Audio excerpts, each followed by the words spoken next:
Welcome to the reorganization and business meeting of the Montgomery Township Board of Education. Before we get our meeting started, we're going to announce the results of the annual school election held on November 8, 2002. There were 3 seats for 3-year terms available.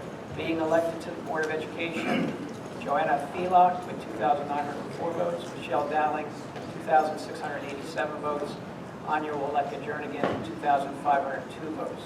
At this time, we'll do the swearing-in ceremony.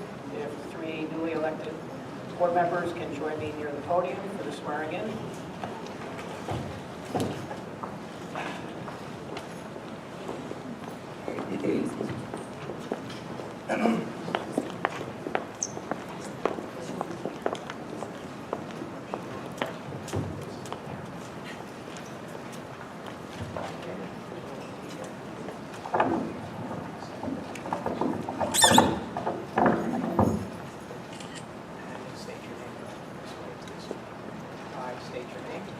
Michelle Dowling.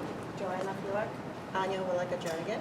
Do solemnly swear or affirm Do solemnly swear or affirm that I will support the Constitution of the United States that I will support the Constitution of the United States and the Constitution of the State of New Jersey, and the Constitution of the State of New Jersey, and that I will bear true faith and allegiance to the same and that I will bear true faith and allegiance to the same and to the governments established in the United States and this state, and to the governments established in the United States and this state, under the authority of the people. under the authority of the people. I state your name.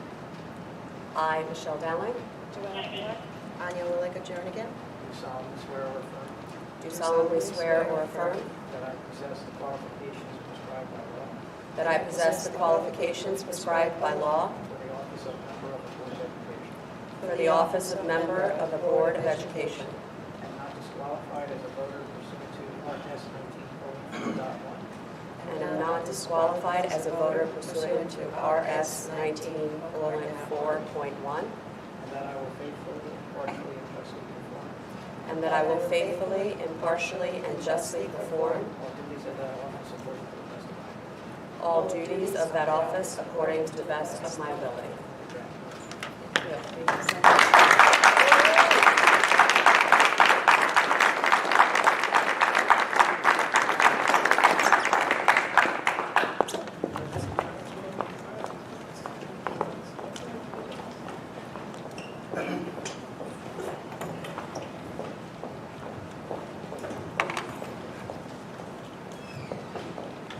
Okay, now that we are official, we'll call the meeting to order.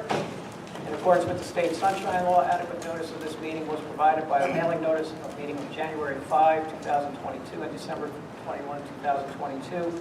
Notice was provided to the Board of Education members, Montgomery Township Clerk, Rocky Hill Borough Clerk, Public Library, Township Posting, School Posting, PTSA officers, Courier News, Princeton Packet, Trent Times, and the Star Ledger. Board reserves the right to enter into executive session during all meetings of the Board of Education. This meeting is being recorded for the purpose of board review and future reference, and to assist in the preparation of minutes. Okay, first thing is roll call. Mr. Carlson? Ms. Allen? Here. Ms. Phelan? Here. Ms. Franco Herman? Present. Ms. Harris? Dr. Spence Wallace? Ms. Spina? Present. Mr. Todd? Here. Ms. Woleka-Jernigan? Here. Okay, please rise for the pledge to the allegiance.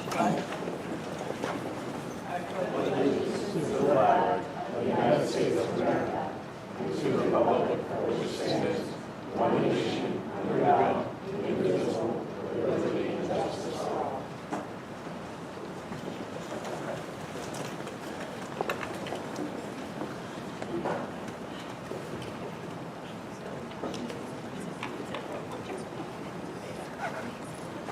Okay, first order of business is nominations for president of the board. At this point, the floor is open to receive nominations for the position of president of the Montgomery Township Board of Education. Any nominations? Mr. Carlson. Nominate Dr. Spence Wallace. Second. We only need, I'm not going to second. Yes. Okay. All right, we have one nomination for Dr. Spence Wallace for President of the Board of Education. Are there any other nominations for President of the Board of Education? Any other nominations? Seeing none, is there a motion to close nominations for President of the Board of Education and that the Board Secretary cast one vote for Dr. Spence Wallace as President of the Board of Education? So moved. Second. All those in favor, say aye. Aye. Opposed? Any abstentions? 1, 2, 2. Okay. I will turn the meeting over to Dr. Spence Wallace. Thank you.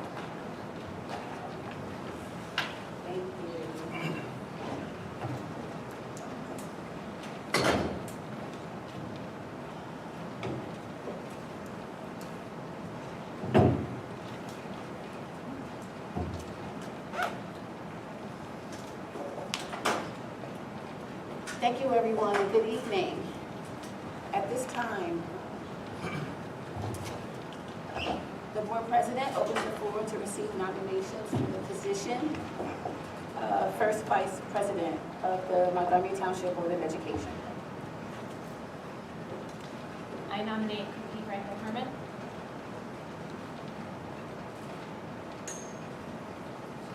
Do you accept the nomination? I accept.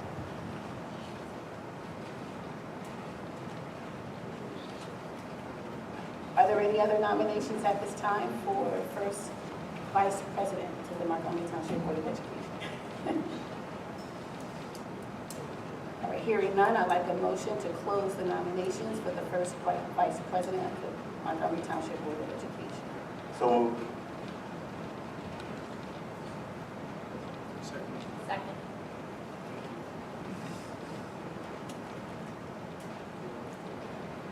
All right, all in favor?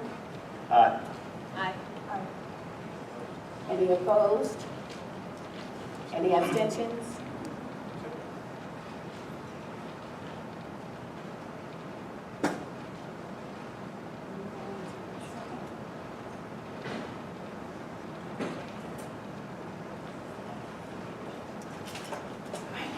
The board president opens the floor at this time to receive the nominations for the position of the second vice president of the Montgomery Township Board of Education. I nominate Patrick Todd. Accept. Are there any other nominations for the second vice president for the Montgomery Township Board of Education?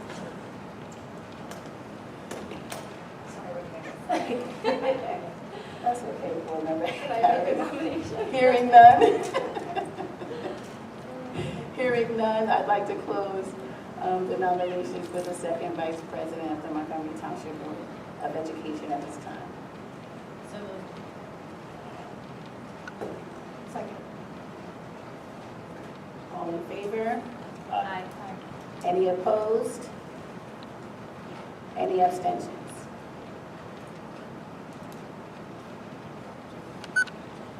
Two abstentions.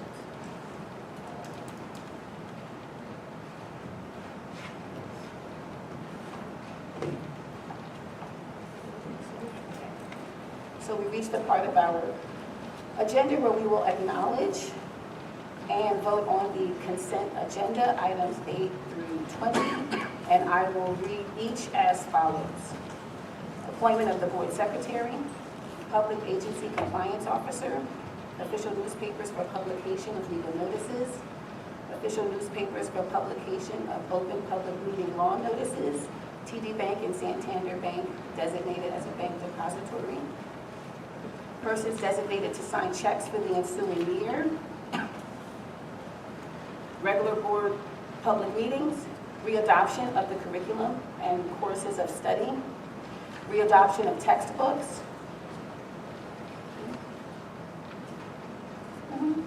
readoption of job descriptions, existing board policies adopted for the ensuing year, and number 20, code of ethics.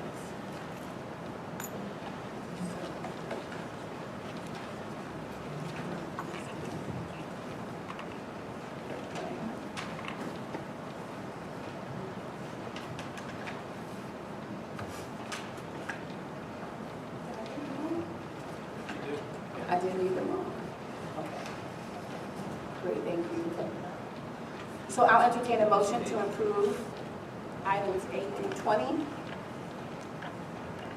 I'd like to break those up. As you may, Board Member Carlson, and as a board member, you're reminded that if there is one of those items 8 to 20, please be specific when Board Secretary of Finance commences with the roll call. We wanted to vote separately on some items. Yes. Yeah, which items we have? 16 and 17.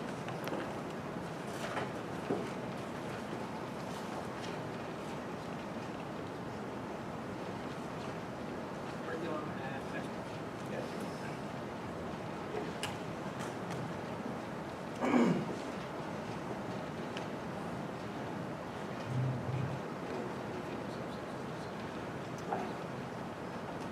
So, edit, I'll entertain the motion to approve the consent agenda, exception items 16 and 17.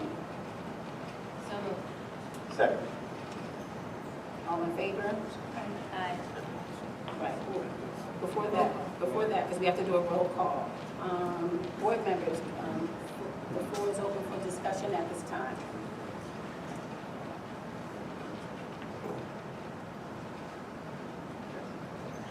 Sure. For the, actually, item 14, petty cash funds, there's an error in the date unless we're voting on something that occurred 2016-17. So if you can correct that.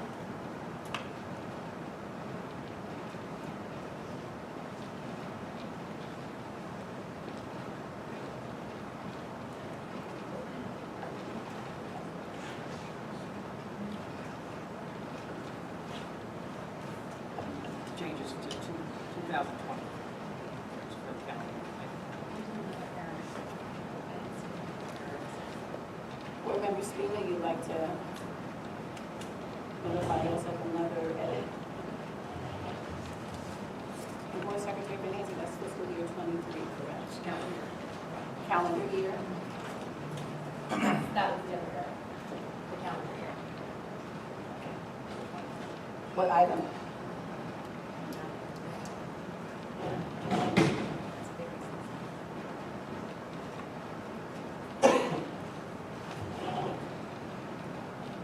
January 5th, 2022 and December 21st, 2022. So it should be What item January. number? It should be, it's item number 2, and it should say January 5th, 2023.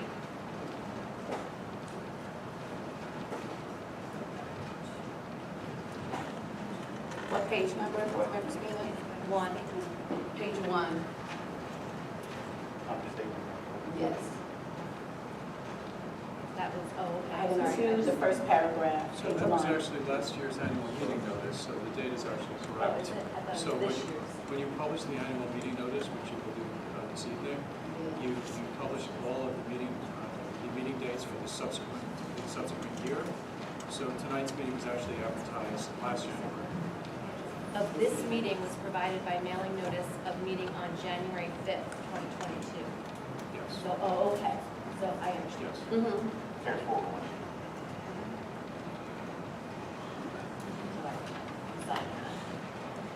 Good catch, though. Thank you, Board member Spina. Thank you, Board member Rebecca Jernigan. We'll commence with the roll. Okay, roll call. Mr. Carlson? Is this the vote? This is the vote on items 8 through 20, except 16 and 17. Yes. Ms. Dowling? Yes. Ms. Gulak? Yes. Ms. Franco Harmon? Yes. Ms. Harris? Yes. Ms. Spina?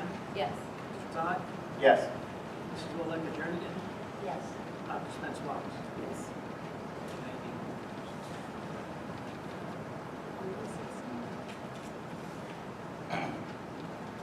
So I'd like a motion to approve action agenda item number 16.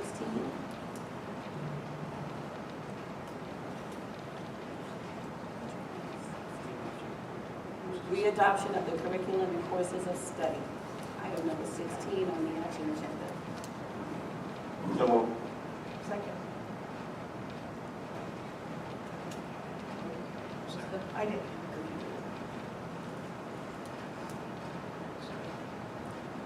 The floor is now open for discussion.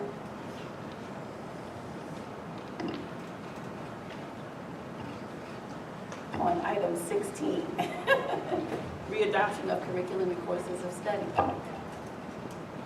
As a point of a new member, I'd like to better understand what's included in the curriculum and the courses of study. If we could break it down further, to better understand what it is, as there have been some concerns around curriculum associated with our health. So I'd like to better understand what that is, if possible.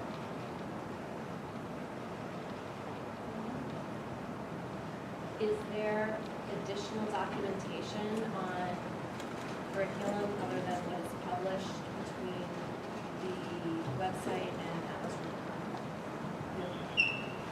So everything in our curriculum is publicly documented, yes. Rubicon Atlas that the community members, parents, students may access by way of the Montgomery Township website. Is there any additional curriculum documentation that would be utilized by faculty in teaching the standards and skills set? No, not only curriculum, board member speed, I'm going to also include maybe, Textbooks. right, courses, this is item number 16, the courses of study as well.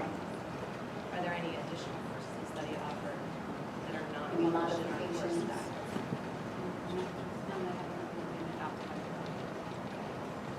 Thank you, Superintendent McLaughlin. Board member Carlson? And the reason I wanted to step down is I have a concern from our conversation last year, and I plan to abstain from this because I don't feel like we have enough information. And that was why I brought it up. Excuse me, people in the audience are saying that they can't hear us, so you can move your microphone closer. Thank you. Can you hear me now? Yes, it's much better. Much more Sorry about clear. that. Thank you, Board member Carlson, yes.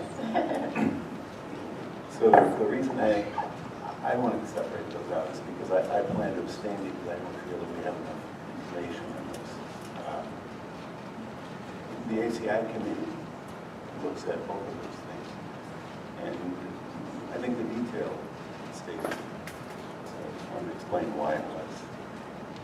I was concerned.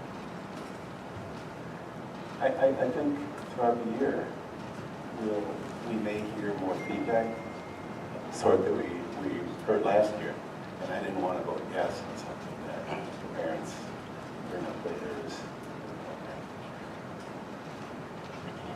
Thank you, Board member Carlson. Any other board members? Board member Phelan? So I was wondering if there is any summary of the changes that took place since the last presentation that we all witnessed when this new health curriculum was presented to the community. Because from what we understand, that it was evolving and some changes were taking place, and it's difficult to right now understand where we are and where we started. Superintendent McLaughlin, would you care to respond? Excuse me, people in the public are motioning that they can't hear us, so again, I would ask that you bring the microphones as close as possible so that they can hear And board what's being members? said.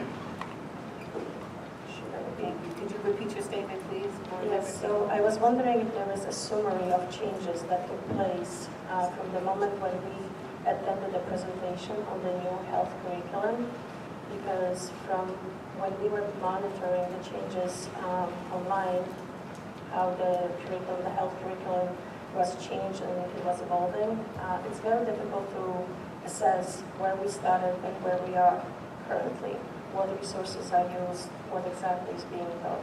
And I know this is a very important topic for the community.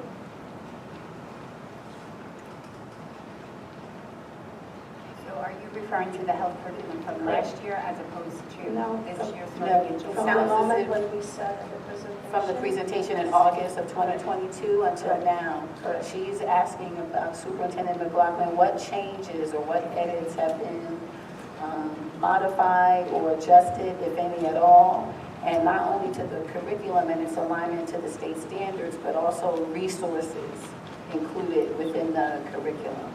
She's asking were there any changes? Not since the beginning of the school year. Well, online, when we were monitoring the curriculum that was provided, we actually saw that sometimes weekly there was some modifications that were taking place. but it was just difficult to keep track of them. So I was wondering if somebody actually did track of them, so we can better understand what the current curriculum is. I can follow up with the Thank you. instructional services department. I think I know what you're saying, the tweaking that maybe the teachers did to align the pacing because it's new. Okay. Thank you. Yes.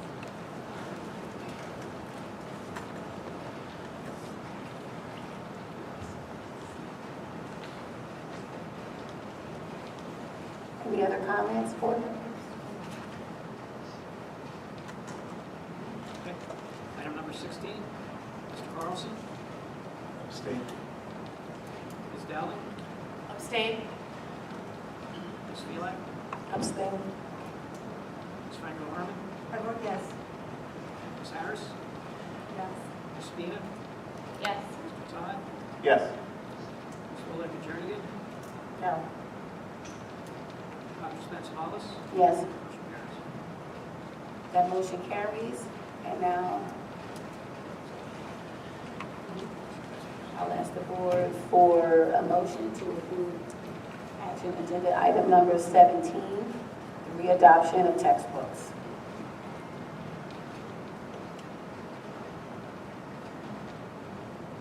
So moved. Second? The floor is now open for discussion on action agenda item number 17, readoption of textbooks.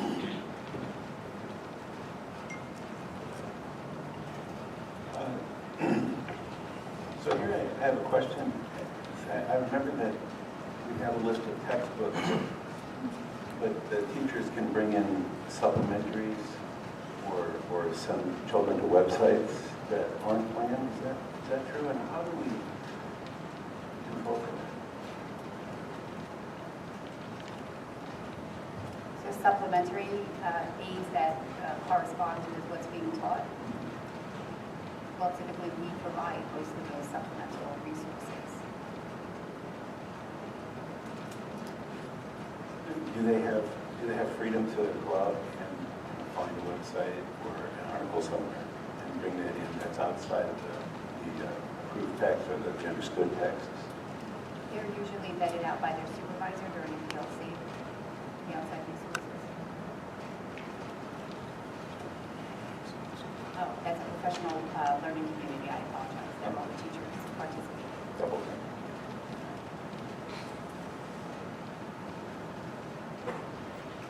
Superintendent McLaughlin, I'd like to ask, if there is an approval process when teachers identifying resources that are not a part of the curriculum, and if so, would you please describe that for the public? So if you look at Rubicon Atlas, there's a lot of primary sources and supplemental resources already available. If teachers have ideas, they usually run it past, as I said, their supervisor will vet out the website, and then they might actually tweak the curriculum moving forward to add that to as a supplemental resource. But the board approves throughout the year different texts as they become modified, like more current versions of it. After 5 years, we do make relook. When we look at the curriculum, the new standards, sometimes we go out and have textbook companies come to us and they present how they're going to present the standards for us, let's say in math, science, history.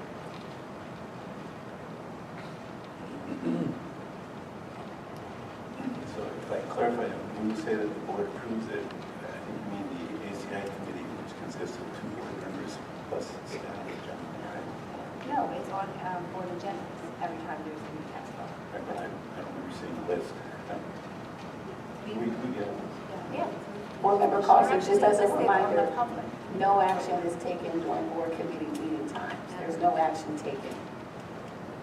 Only at public board meetings. But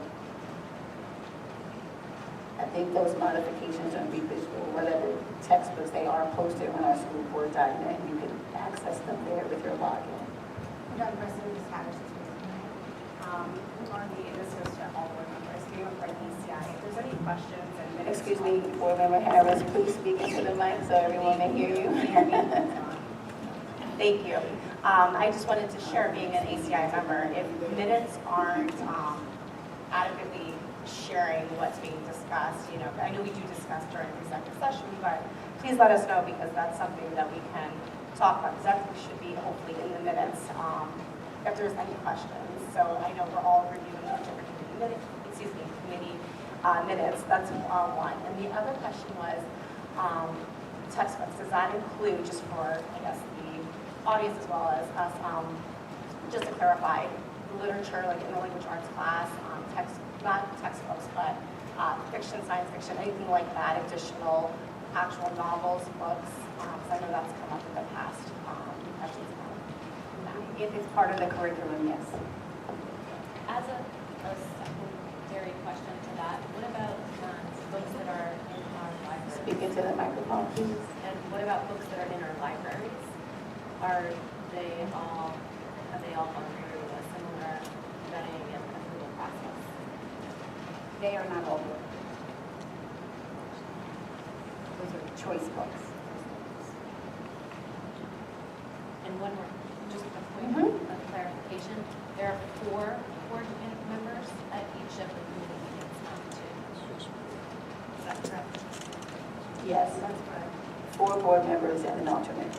And I just wanted to add too, for the benefit of our new board members, the agenda items for each committee meeting are published before the meeting for us to look at. And I have done this before. If I have questions of the ACI agenda, I would email the committee chair and the administrator who is part of that committee to ask my questions, so that could be asked during the meeting if I'm not part of that committee. I actually did reach out to ask for a list of textbooks that we are supposed to be voting on, and I'm still unclear on whether or not there is an easy way to access a list instead of just browsing through Rubicon and just go section by section, class by class. If there is just an easy way to just print a list of all the textbooks and materials that we would be voting on, because I could not find that in Rubicon. So I can have all the supervisors present the lists. I appreciate that. Thank you. And would it be unreasonable to ask that the ACI committee, I don't know if you'll be on it this year, but the ACI committee include in the minutes the list of actual books that they, rather than we have to ask for it? We do that.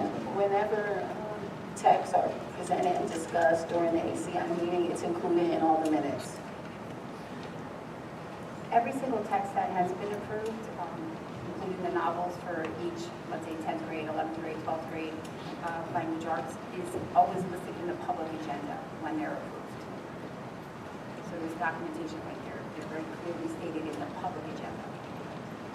So not only on the ACI minutes, the public agenda as well, for all new texts that go process and discuss through the ACI and before the board votes on them. So you have 2 opportunities to review those new texts. Is that the public agenda for the public board meeting, I guess? Yes. Yes, sir. It's listed on there. If it's a new textbook, right? And this reorganization approves all previously. That are currently in place for this year. Right.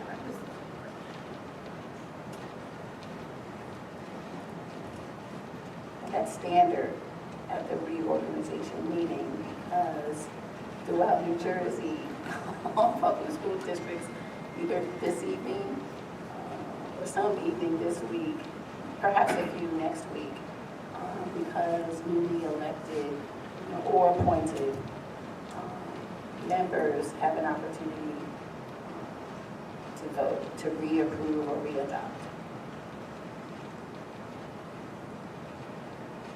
Just one comment as a new board member. I also have not seen the list, so I appreciate splitting that item as I'm not comfortable with the details at this point.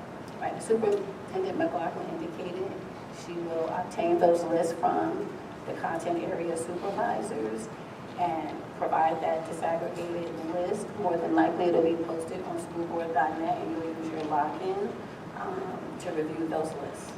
You'll have access. Thank you. You're welcome. But just to clarify one more time, there is a process for each textbook and resource that is introduced in a classroom. Yes. Thank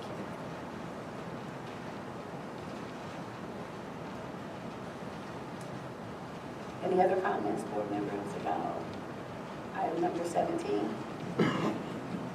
Hearing none, roll call, board member, Secretary Nancy. Mr. Carlson? Abstain. Ms. Dowling? Yes. Ms. Milat? Abstain. Ms. Franco Harmon? Yes. Ms. Harris? Yes. Ms. Spina? Yes. Mr. Todd? Yes. Ms. Waleka Jernigan? No. Dr. Spencer Wallace? Yes. Motion carries. That motion carries. Thank you. Now we transition to the New Jersey School Boards Association Code of Ethics. In a round-robin fashion, each board member will read one ethics item, starting to my right, the audience left, with board member Carlson, who will read letter A, board member Spina, B, and so forth. You may begin, please, board member Carlson, with the Code of Ethics for school board members, starting with letter A. I will uphold and enforce all laws, state board rules and regulations, and court orders pertaining to schools. Desired changes should be brought only through legal and ethical procedure. I will make decisions in terms of the educational welfare of children and will strive for public schools which can meet the individual needs of all children, regardless of their ability, race, creed, sex, or social standing. I will confine my board action to policymaking, planning, and appraisal, and I will help to frame policies and plans only after the board has consulted those who will be affected by them. I will carry out my responsibility not to administer the schools, but together with my fellow board members to see that they are well run. I will recognize that authority rests within the Board of Education and will make no personal promises nor take any private action which may compromise the board. I will refuse to surrender my independent judgment to special interest or partisan political groups, or to use the schools for personal gain or for the gain of friends. I will hold confidential all matters pertaining to schools, which, if disclosed, would needlessly injure individuals or the schools. In all other matters, I will provide accurate information and, in concert with my fellow board members, interpret to the staff the aspirations of the community towards school. I will vote to appoint the most qualified personnel available after consideration of the recommendation of the Chief Administrative Officer. I will support and protect school personnel in proper performance of their duties. I will refer all complaints to the Chief Administrative Officer and will act on such complaints at public meetings only after failure of an administrative solution. Thank you, everyone. Next, with respect to committee appointments, the board president will notify members of their assignment via memorandum within the next 24 hours of tonight's open public meeting. The list is located on page 6 of our agenda. It is now where we've arrived at the part of our agenda where we will observe 2 presentations tonight, with the first conducted by our outstanding board attorney, Stephen Fogarty, covering the important topic of ethics. Mr. Fogarty, you may begin with your presentation now. Thank you, and good evening, and congratulations to our new board members. Welcome. I have the privilege of presenting to you your annual ethics training. I'm also going to be speaking to you about board governance as well, because there are a number of matters that will come before you, and I'd like you to have a general understanding of what your responsibility is with regard to those matters as board members. So let me begin by saying that I'm going to break this down for you this evening to talk about the board, its members, and the administration, and the relationship between the board and the administration. Your participation in the hiring process and voting, so that you have an understanding of what matters require enhanced voting procedures and those that do not. Board-level hearings and decisions, so that you have an understanding of what decisions can only be made by you as a board, cannot be made by members of the administration, and distinguishing between the decisions that are made by the administration and those which require formal board action. The Open Public Meetings Act and the Open Public Records Act. The Open Public Meetings Act, which governs statutorily how we conduct our meetings, what the agenda looks like, what minutes are required to be taken, public participation, what the procedures are for the orderly operation of our public meetings. Also, the Open Public Records Act, which is the statute that allows members of the public to request copies of governmental records and what that entails. I'll be speaking to you about confidentiality, social media, and the School Ethics Act and conflicts of interest. And the School Ethics Act essentially embodies all of those statements that you read this evening that are contained in the Code of Ethics under the School Ethics Act. So let's begin. Maybe.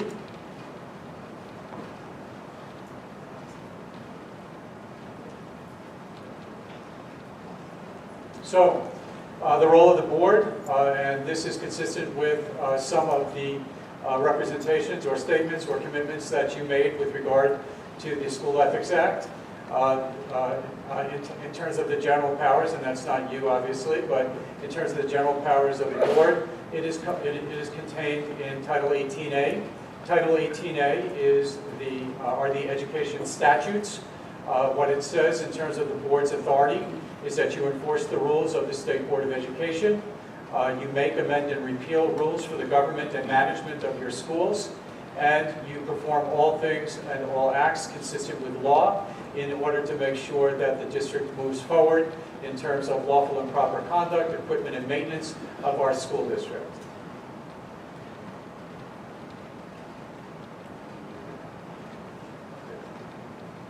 So the board functions only when it is in session, and a quorum of the board is required to convene a meeting and take action, which means 5 board members. Pursuant to state law, the board must hold public meetings at least once every 2 months when the district is in session, and all meetings must be called to commence not later than 8:00 p.m.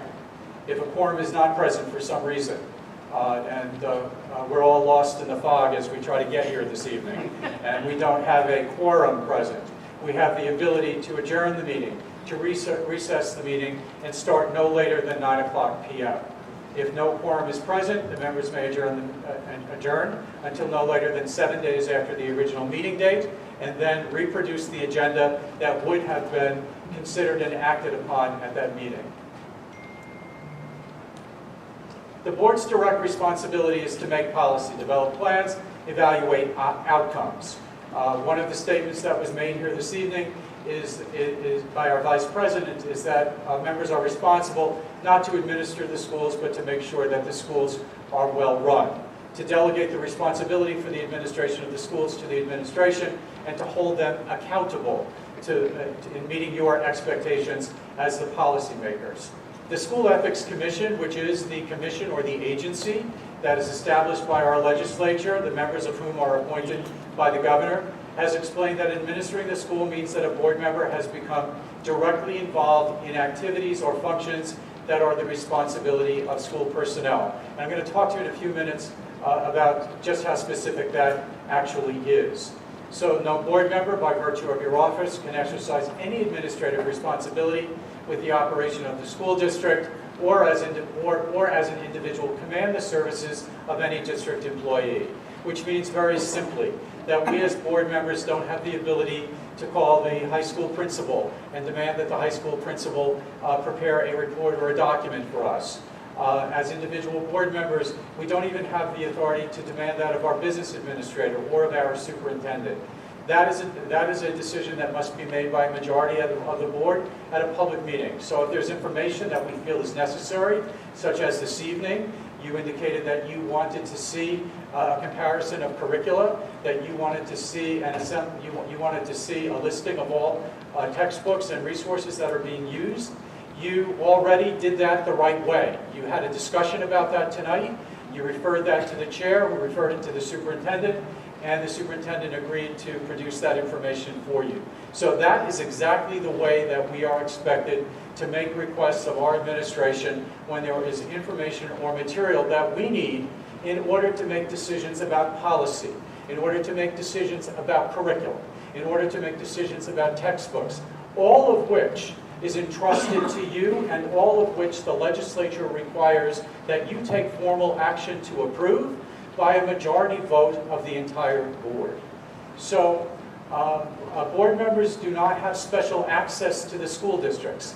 And what I mean by that is that when you come into one of the schools, you come in as a parent or as a guardian, that unless you are accompanied by the superintendent or the business administrator, or there is a committee of the board that is going to look at the facilities to determine how a capital project is commencing, to go in and look at a particular STEAM or STEM program. Unless you are authorized by the board or by the administration to go in as a board member, then you are expected to go into our school facilities as a visitor and to adhere to the visitor's policy. So also you have bylaws, and you see there, there's a reference to bylaws 0146. You have bylaws that essentially mirror the School Ethics Act. They mirror the Code of Ethics for school board members.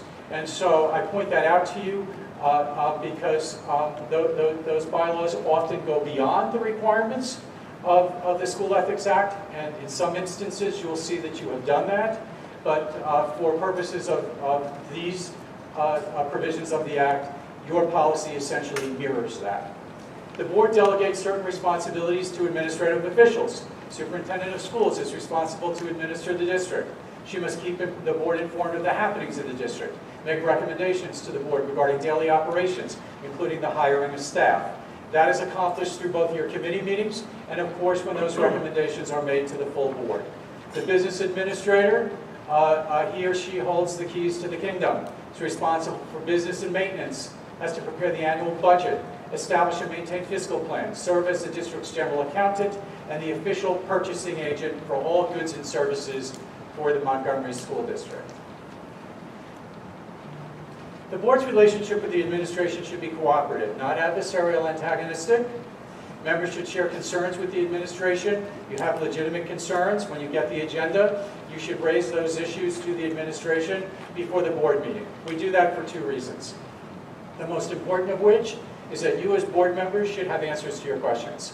And very often, if you have a question, if you haven't presented it to the administration before the board meeting, the administration will not be equipped to give you that answer. You then are frustrated. You may feel that you need to abstain from a motion because you don't have sufficient information. And if you have presented that question to the administration when the agenda was published and provided to you, you might very well have had the opportunity to review it so you can make an informed decision. Per the School Ethics Act and your policy 9130, if you are confronted with a community complaint or grievance, you're expected to withhold comment. And this will happen to you from time to time. It'll happen on the soccer field. It will happen at the market. It will happen as you're coming into a board meeting. It will happen at back to school night or parent-teacher conferences because you are a board member. And so members of the community think that because you are a board member, they can go to you with their complaint or their grievance and that you can resolve it. And under the School Ethics Act and your bylaw, that complaint must be forwarded to the administration. And you can forward that complaint to the administration. Or you can direct that individual who makes the inquiry to forward that complaint to the administration himself or herself. The important part of this is that you as a board cannot act on a complaint at a public meeting unless there's been a failure of an administrative solution. So even assuming that everybody here has come to you with a complaint that is compelling and that is legitimate, and they're ready to storm the Bastille over that complaint, you as a board cannot raise a resolution from the floor without giving the administration the opportunity to review that complaint and come back with an administrative recommendation or a solution before you can take public action. Keep in mind that we're a unit. We're not a collection of individuals. We're expected to share ideas and opinions, but once the board elects a single course of action by a majority vote, no vote is worth more than any other. In open meetings, to preserve that decorum and ensure the board expresses a single consistent position, the president alone speaks on the board's behalf unless he or she requests another member's contribution. And that is by way of your own board policy. Your board policy expects that we as board members address our comments to the president, and that members of the public also address their comments to the president. The president then will delegate that responsibility to the administration, or may very well call upon one of you. If you are members of a committee or a chair of a committee, you're reposed with information greater than the board president's, or president's information, may very well call upon you to share that information with the board and to members of the public who may have made that inquiry. So members should keep distance between their professional lives, personal lives, and board responsibilities. Professional expertise and personal experience are instructive, but do not necessarily dictate board action. We come to this process, you all come to this process with special talents and professional experience. And so yes, that is valuable, but ultimately we have invested our administration with the responsibility to research those issues and bring back a recommended action. You then decide based on the information you receive whether you will vote up or down on that particular issue or whether you need additional information. So a member with background in finance may have insights as to the district's financial affairs, but should not insist on a particular course of action or monopolize the group's discussion with regard to that expertise. And members have opinions as parents of district students. Many of you come here with a particular experience, perhaps the most valued experience as parents and guardians, and you hear from your children as to what's going on in their classrooms, the books that they are reading, what they are being taught. And while those opinions are important, you need to hear from the administration if you have a particular issue or a problem before you inject that particular opinion into the decision-making process.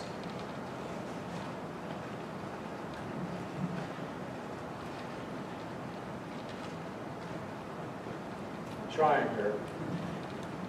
So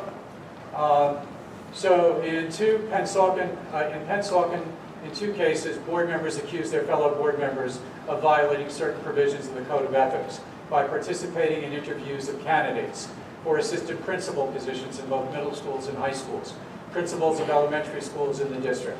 And so the question here was, are board members permitted to participate in the interview process? Or do you wait until the administration comes forward and makes a recommendation to you after the administration has conducted the interview process, perhaps with a site-based committee consisting of other administrators and parents and other individuals who are stakeholders in that process? And here the board members accused their fellow board members of committing a violation of the Code of Ethics, essentially administering the schools, running the schools, instead of being policymakers. And what the School Ethics Commission said is that there is no per se legal impediment to board members being involved in the interview process. It cannot be more than 4 board members because that would be a quorum. What they've also suggested is that it's not a best practice, that the best practice is for the administration to conduct those interviews and to bring recommendations to the board for you to decide whether the candidate is qualified based on what? Not only the recommendations, you have the ability to read the resumes, the vita, the job experience, to review the personnel file of an internal candidate who may be recommended for promotion. Once a recommendation is coming to you as a board member, you have access to all of that information during regular business hours in the superintendent's office. And so the School Ethics Commission has said that is the better practice. But what I want to emphasize is that you are not legally prohibited from being part of the interview process, with one caveat. The superintendent must be part of that process, and you must also be an observer, not an active participant. So if you're part of the interview process, you shouldn't be asking questions. You should be listening, observing, and being part of the process as an observer rather than somebody who is intimately involved in that process. So these Pennsauken board members were found not to have been in violation. So in terms of voting, the board may only take official action when a quorum of 5 board members are present. A vote can be conducted by voice, show of hands, or roll call, and each board member's vote is recorded in the minutes, just as you've done this evening. Abstentions are recorded but do not count as votes. So what I mean by that is that by abstaining, you're not voting with the majority. You are not a dissenting voter. Your vote is essentially a non-vote. It does not count with either the majority or with the dissenting voters. And so if we're required to have a majority vote of the full board, it still is going to require 5 affirmative votes. It is not going to pass with abstentions. Members must be present to vote. The board bylaws prohibit voting by proxy. If you can't get here, then unfortunately you cannot ask another board member to cast the vote that you would have cast. That is your board policy. Voting via remote means. So, and I'm talking now about video conferencing or participating telephonically. That is all legally permitted, but the best practice is for you to have a policy if that is going to be permitted, so that that policy can identify whatever the requirements are of you to participate remotely, whatever the restrictions may be of you to participate remotely, keeping in mind that if there is a policy enacted by the board that allows board members to participate remotely, it's an all or nothing proposition. You can't participate in only the executive session. You must also participate in the public meeting. You must participate in a way so that you can be heard and so that you can hear the deliberations that are taking place and the members of the public who may be addressing the board. Also, remote members have to have access to all materials considered during the meeting. So we are not there yet in Montgomery. However, I want to emphasize that participating by remote participation is something which is done by many state agencies, and it unfortunately is something that we became quite expertise in during the period of the never-to-occur pandemic.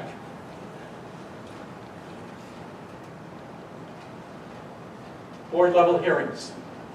So I told you at the outset that there are only some decisions that can be made by you. And they can only be made by you after there is a formal hearing before you in executive session. Executive session is where we go into a closed session where we exclude the public. There are very specific exceptions under the Open Public Meetings Act that allow us to do that. And more importantly, there are restrictions that do not permit us to deviate from those discussions in executive session and discuss things that should be discussed openly in the presence of the public. But those hearings that do take place, and take place here with some frequency, are harassment, intimidation, and bullying. Those decisions are board decisions. They go through an entire process where they are investigated, where the investigations are presented to the superintendent. The superintendent's decision can then be appealed by the board to the board, and if parents of the offender or the victim appeal that decision to the board, then they are appealing the superintendent's decision. It is then the board's responsibility to either affirm, reverse, or modify that decision following a due process hearing. Any student in this school district who is suspended for more than 10 days, which equates to a long-term suspension, cannot be suspended beyond 10 days without a board-level hearing. And there are some infractions that require a board-level hearing. A student who assaults a teacher, for example, would require a board-level hearing. Most other board-level hearings for long-term suspensions are made at the recommendation of the superintendent, depending on the severity of the infraction. Residency appeals. If it comes to your attention that there is someone living in Montgomery and that they are not living in Montgomery and that children are illegally attending your schools, following an investigation into their residency, that is a hearing that must take place before the board, before those students can be disenrolled from the Montgomery School District. Grievances. If a grievance is filed by any of our employee unions or associations, those grievances find their way up through a process that is contained in their collective negotiations agreements and ultimately wind their way up to the board. You make the final decision whether a grievance will be affirmed or denied. And non-renewal hearings or Donaldson hearings. Every May 15th, the superintendent makes a determination as to whether or not employees who are not tenured will be offered contracts for the following school year. That happens on May 15th. And on May 15th, the superintendent sends out notices to any employee who is not going to be offered a contract in the subsequent school year. It is a final decision. However, that decision can be appealed to the board. It is the one and only time that the board can trump the superintendent's decision, and the board can reverse the superintendent's decision and offer a contract to that employee. In all other instances, the superintendent must make a personnel recommendation in order for the board to act on that recommendation. The board cannot come forward with a recommendation for personnel without the superintendent's recommendation, save this one exception. In that Donaldson hearing, the employee comes before the board, either pro se, alone, without representation, with an advocate, with an attorney. They present their case. They need to convince you that the superintendent was wrong in making that decision. And if that employee convinces you that that decision was wrong, you have the ability to offer that employee a contract.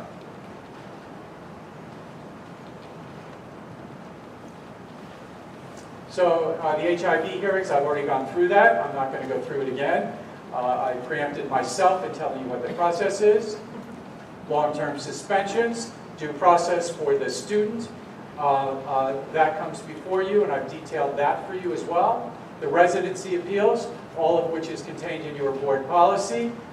Just keep in mind that if you disenroll a student from the Montgomery School District, the students' families have 21 days to file an appeal to the commissioner, and if they file an appeal within those 21 days, they stay put until that decision is decided by the commissioner.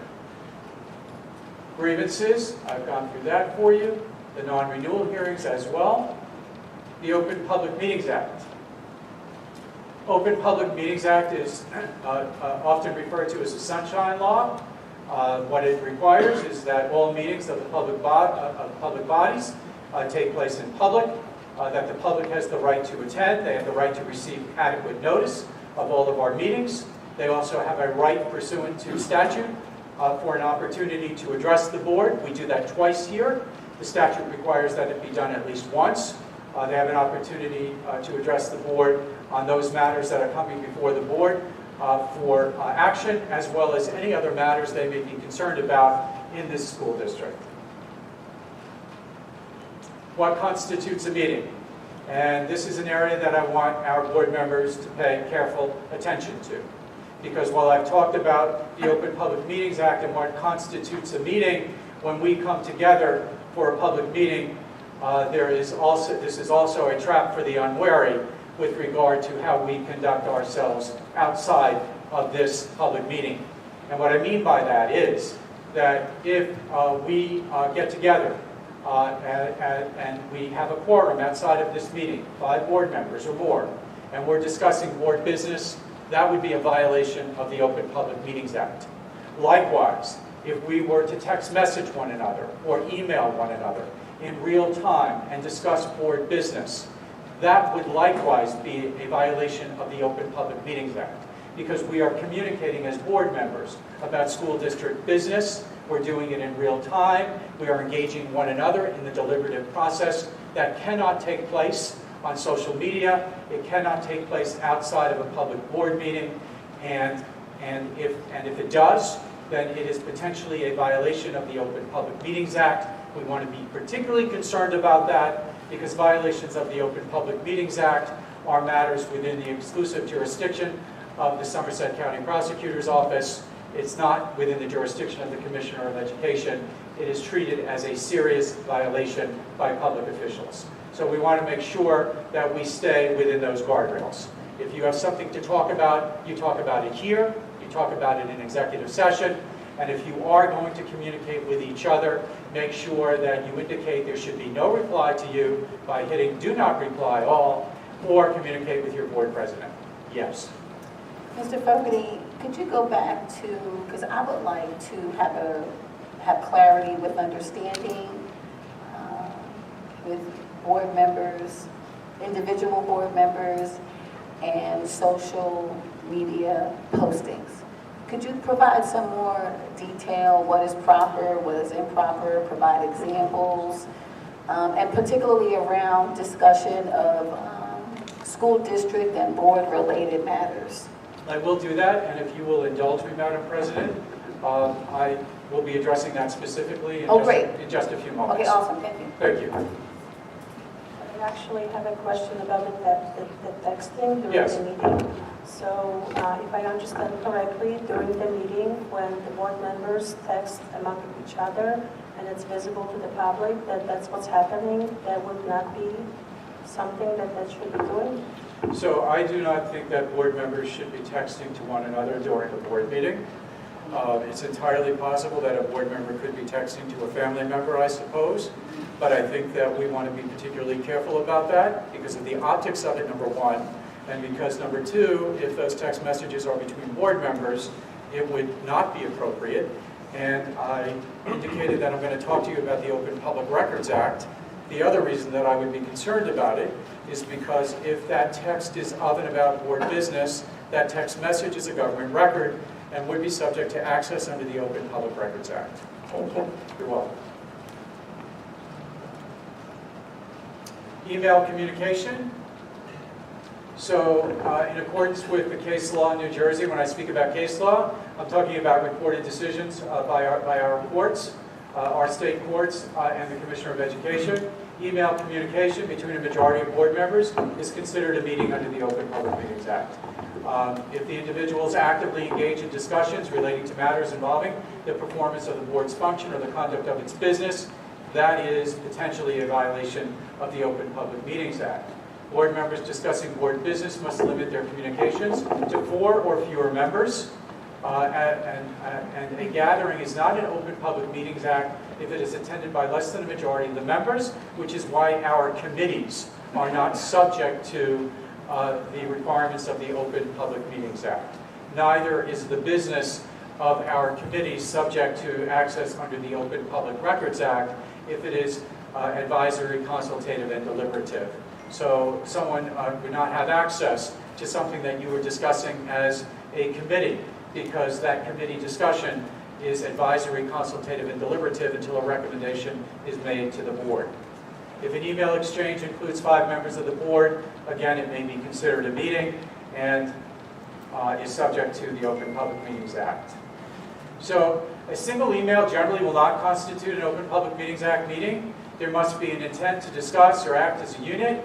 A board member is probably permitted to send an email to a majority of the board members if it is for informational purposes and not to stimulate discussion. So I want to be clear about that. There's no prohibition against you communicating with everybody. If you are communicating about something that is not intended to provoke or to initiate a discussion about board business. An informational email, if an informational email is sent, the sender is recommended to include qualifying language, and I've given you that language to protect you. So if you're going to send an email, you want to conclude it with, please do not respond, for informational purposes only. I would appreciate a full discussion on this matter at tonight's board meeting. You want to do that to insulate yourself from a possible complaint that you have committed an ethical violation or a violation of the Open Public Meetings Act. Yes. So the Open Public Records Act. So very quickly, as I said, the Open Public Records Act guarantees access to government records that are maintained, kept, or received in the course of official business. All emails exchanged between board members relating to board business are government records, regardless of whether exchanged via the district server or from a personal email account. However, my recommendation to you is never to use a personal email account. Use the district server for your communications. Why? Because if you use a personal email account and there is an Open Public Records Act request, it then forces me to have you provide me with access to your personal email account so that I can determine whether or not that communication is within any of the exceptions to the Open Public Records Act. Very honestly, you want to maintain the privacy of your own personal email account. So in order to do that, you should not be using it with regard to board business. You want to use the district server. You want to be cautious when communicating electronically. If you don't want the public to see a communication, it should not be put in writing. You should pick up the phone and have a verbal communication with each other or with a board member, because whatever you produce in writing is potentially a government record. Superintendent alleged that the board president had violated every section of the Code of Ethics, not to miss any, check off all the boxes, by engaging in email correspondence about the superintendent's employment. 3 messages were at issue. From the board president to other board members regarding a conversation about the superintendent between the board president and the vice president. From the board president to the rest of the board endorsing the first message. From another board member to the rest of the board appearing concerned about the dealings between the president and the vice president. So the School Ethics Commission said that none of that violated the School Ethics Act. That consultation among board members about employment matters is properly within planning and appraisal. There was no undertaking of administrative responsibility or day-to-day management. Consultation among board members about employment matters is a proper function of the board. This was between 2 board members. This was not provoking a discussion between a majority of the board. So the point to be made here, the takeaway is, that you are not restrained from having any communication. You're restrained from having communications that will provoke or invite a majority of the board to join in and to discuss board business.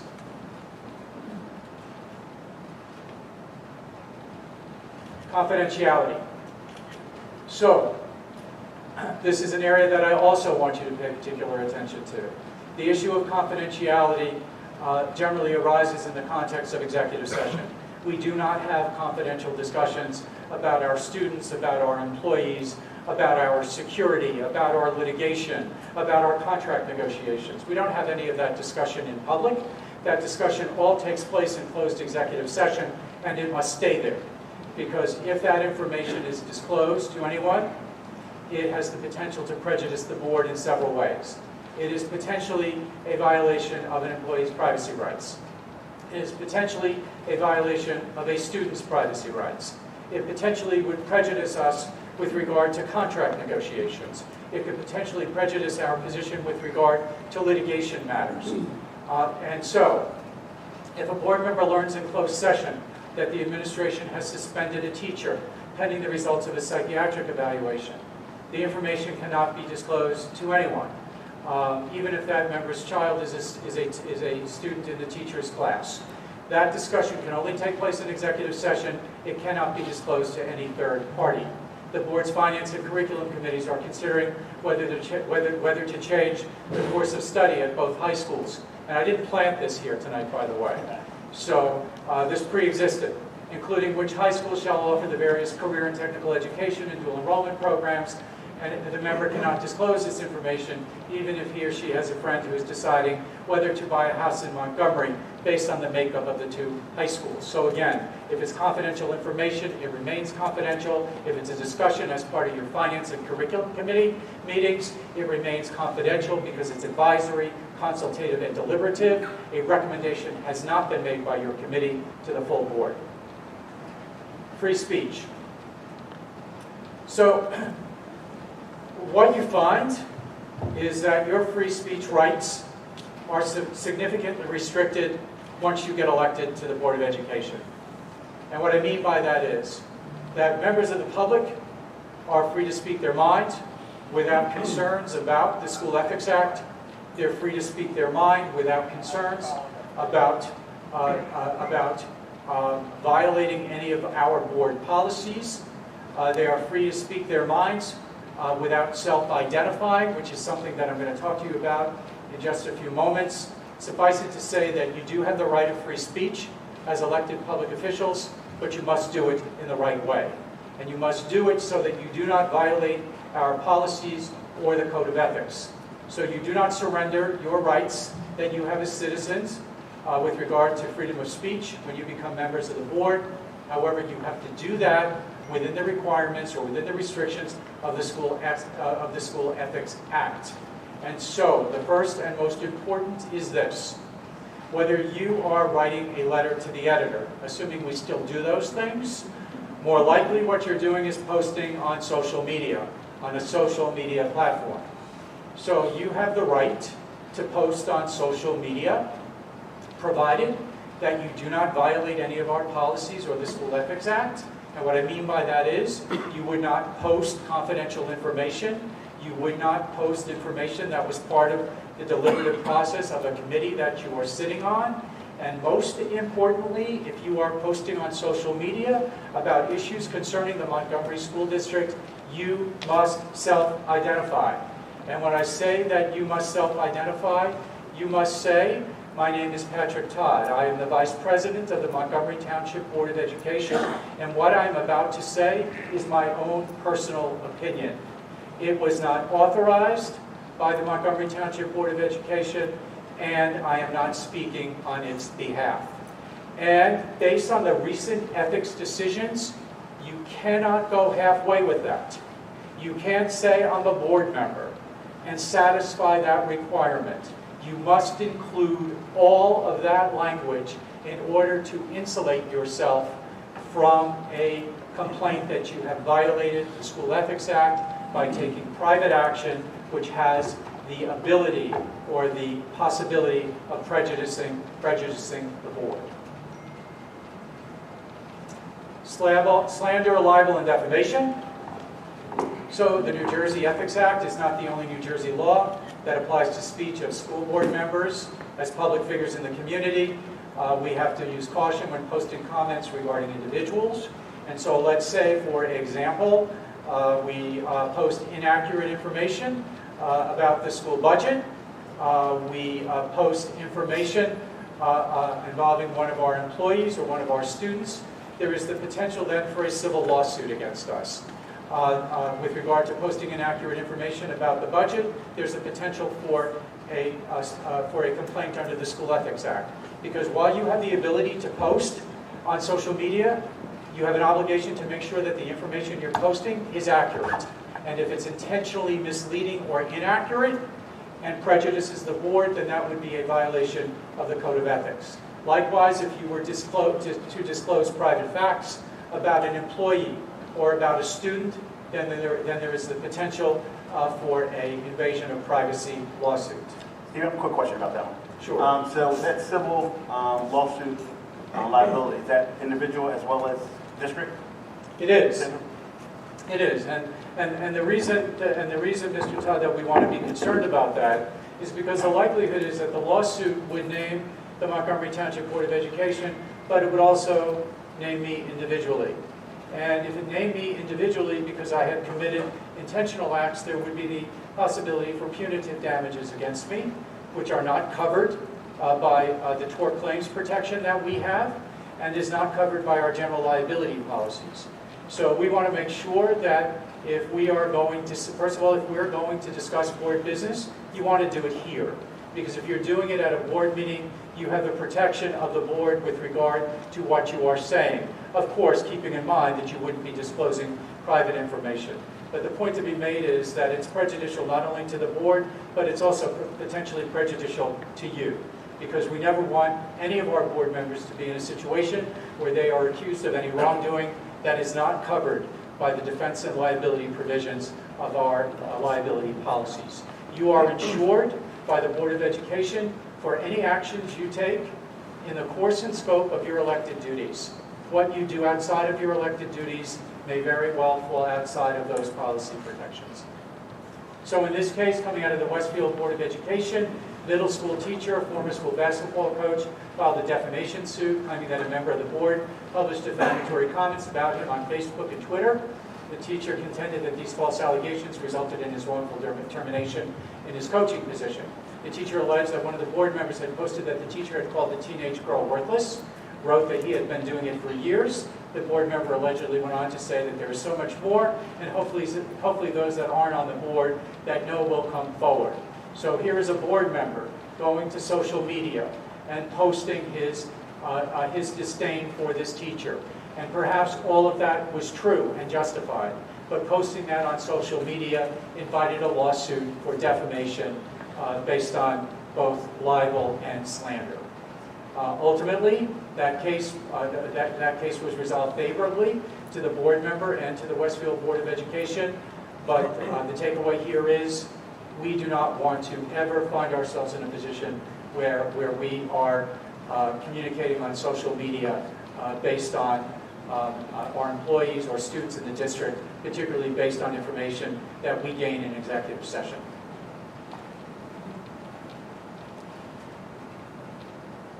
Social media. And Madam President, this is the area that you asked me to focus on, and I will here. When using social networks, board members are advised to not post anything that would violate any of our policies for board members. Uphold the district's value of respect for any individual. Avoid making defamatory statements about the board, individual board members, the school district, employees, students, or their families.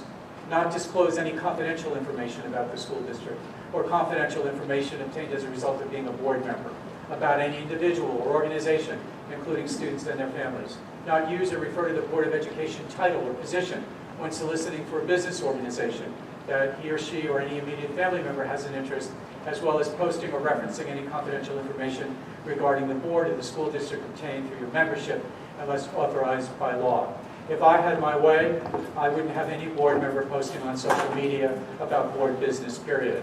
I would have board members posting on social media about those things that are outside of the board's business, but I have never been given that privilege. No one has ever conceded my request to have my way with regard to social media. And so I'm not naive. I know that this takes place. I know that it is a mode of communication that we are all very comfortable with. But for our board members, it is a trap for the unwary, because we tend to post on social media almost reflexively. Someone puts a post on, even putting a thumbs up or a thumbs down on a post that concerns board business could be interpreted in the wrong way. So again, my job is to protect you, and the way that I protect you is to make sure that if you're going to post on social media, you include that legend that I gave you, and make sure that your posting does not implicate any of these prohibitions. Refrain from having communications through social networks with other board members regarding any Board of Education business. And again, why? Because that too is a trap for the unwary. You start posting on social media, 4 other board members pick up on it, now they're posting on social media, potentially a violation of the Open Public Meetings Act. Do not respond to posting regarding Board of Education or school district business, or respond to questions or inquiries posted to the board member or posted on a social networking site regarding Board of Education, school district business. And why? Because potentially those are complaints or inquiries. Somebody's posting on social media, gee, I have a real problem with something that's going on in the school district. I have a concern about a teacher. I have a concern about a textbook. I have a concern about something that's in the curriculum.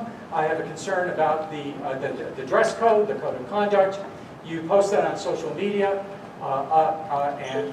someone posts that on social media, and you respond to it. Your response should be, you'll refer the complaint to the superintendent, or your response to that person should be, you should refer that complaint to your building principal or to the superintendent. Do not engage in a discussion about that complaint, because by doing so, it appears that you are attempting to resolve it before there has been an opportunity for the administration to resolve that complaint at their level. So our ethical obligations, you actually have already gone over these as part of your roll call. So I'm going to skip through that. And when I say your roll call, what I mean is that you each took the opportunity to read each of the provisions of the School Ethics Act.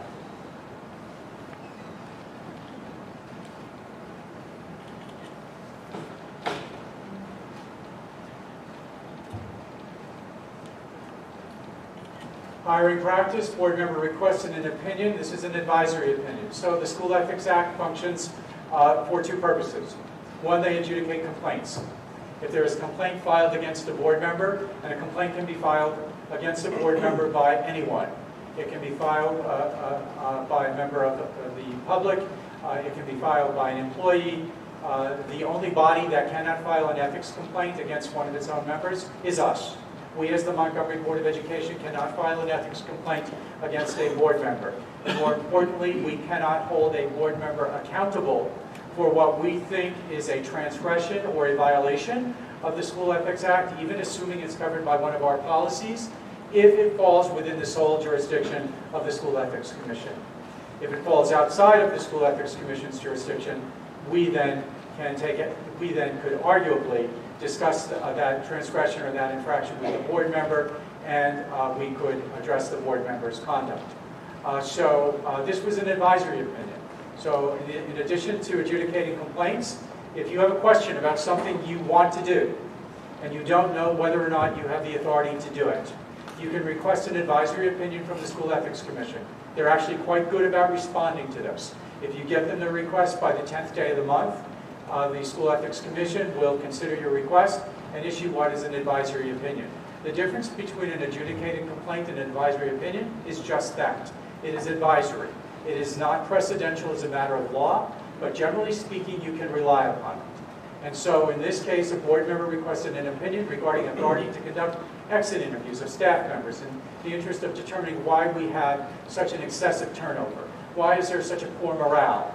Why aren't employees staying in our school district? Board members wanted to know why, and they were dissatisfied with the information coming from the administration. So what they wanted to do is they wanted to form a committee and conduct those exit interviews. They asked the School Ethics Commission whether or not that would be running the schools. Would they be administering the schools rather than fulfilling their role as policymakers? And the School Ethics Commission said that they could not do that. That they, in fact, would be administering the schools, that those exit interviews have to be conducted by the administration.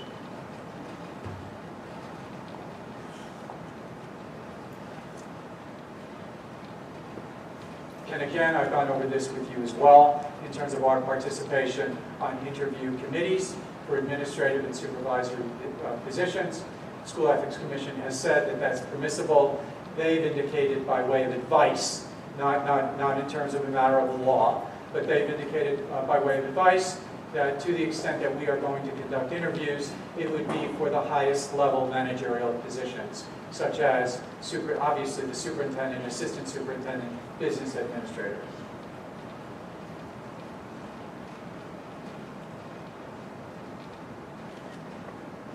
And you can see that again.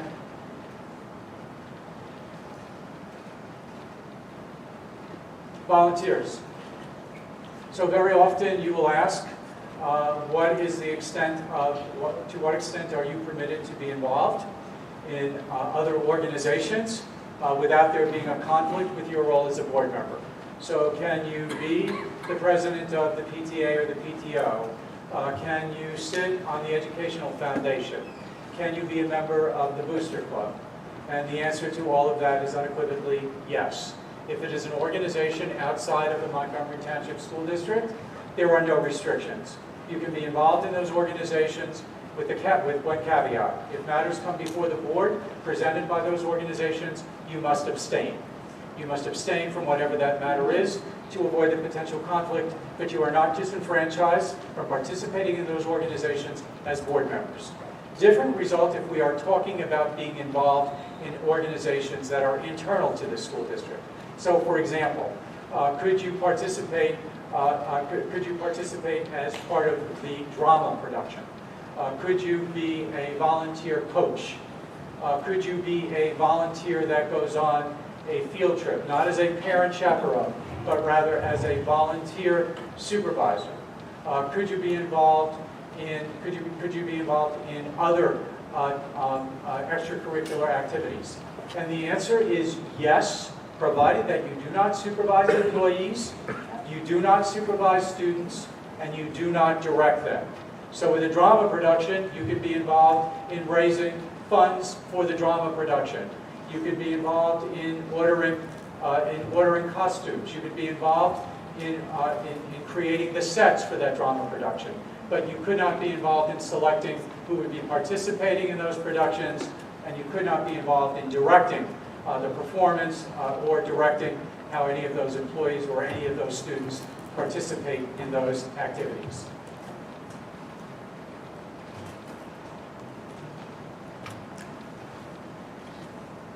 Again, the SEC calls it passive involvement.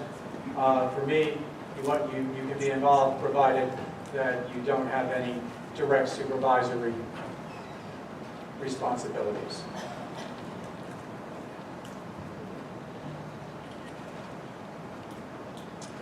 The School Ethics Commission also gave an advisory opinion, and they indicated that board members who are volunteering in the schools should advise the superintendent and the relevant staff that they are performing that volunteer work. So they're there in the capacity as a volunteer and a parent, and not as a board member. So it's really kind of a kind of a belt and suspenders kind of thing here. You just want to make sure that if you're volunteering, you let the superintendent know that. The takeaway here: board members can serve in high-level PTA positions, volunteer in district activities, as long as the roles are passive. Legitimate political activities such as advocating for teachers prior to election without more formal endorsement from the union, accepting campaign contributions, and then serving on the district negotiations committee does not violate the School Ethics Act, but it may very well mean that you're going to have a conflict with regard to those activities. So advocating for teachers prior to the election, getting a formal endorsement from the union, that would mean that you would be that you could not participate, for example, in teacher negotiations for a period of 1 year if you were endorsed by the teachers as a candidate for the board, or if you were advocating for teachers prior to the election. If you receive campaign contributions from a particular organization, you can accept those campaign contributions provided that you comply with the election laws, but there may be matters coming before the board that you would have to recuse yourself from because of a potential conflict. But it would not be a violation of the School Ethics Act. So here we had a board member that was involved in a PhD program, and they wanted to use school officials and staff in order to complete their thesis. The question was, could they do that?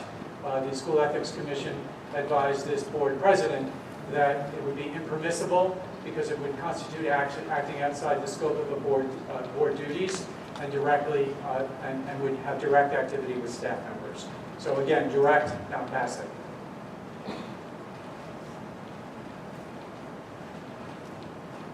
So this was a complaint against a board member stemming from 3 distinct instances of misconduct that were alleged. A board member entered the district's guidance office and demanded copies of SAT score reports. When the secretary resisted his request, claiming that she was not allowed to disclose such information, he was persistent, did not leave until she produced the report. Second was, the board member directed school staff to supervise a boys' locker room during a basketball game, and then entered the locker room himself to inspect the state of the lockers. Board member brought a parent's complaint about a scheduling conflict involving her son between extracurricular activities directly to the building principal instead of the superintendent. This is a board member that hit a home run with regard to the School Ethics Act. Nothing in that board member's performance was appropriate under the School Ethics Act for all of the reasons that we have already discussed.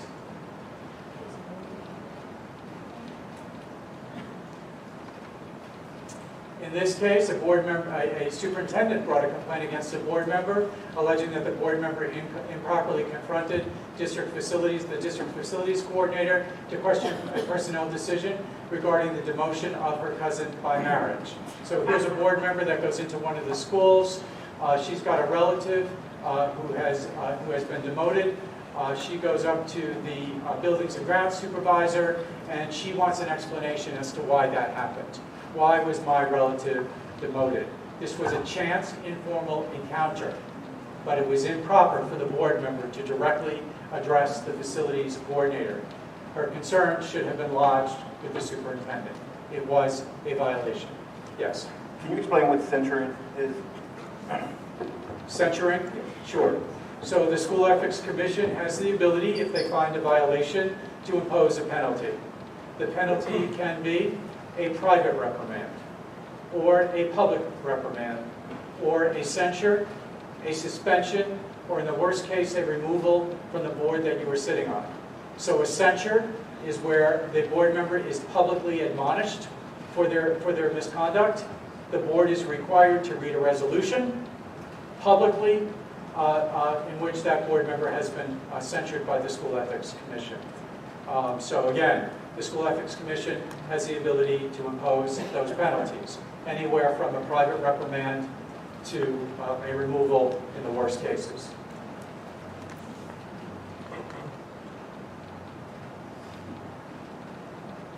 There's a case out of Wayne Township.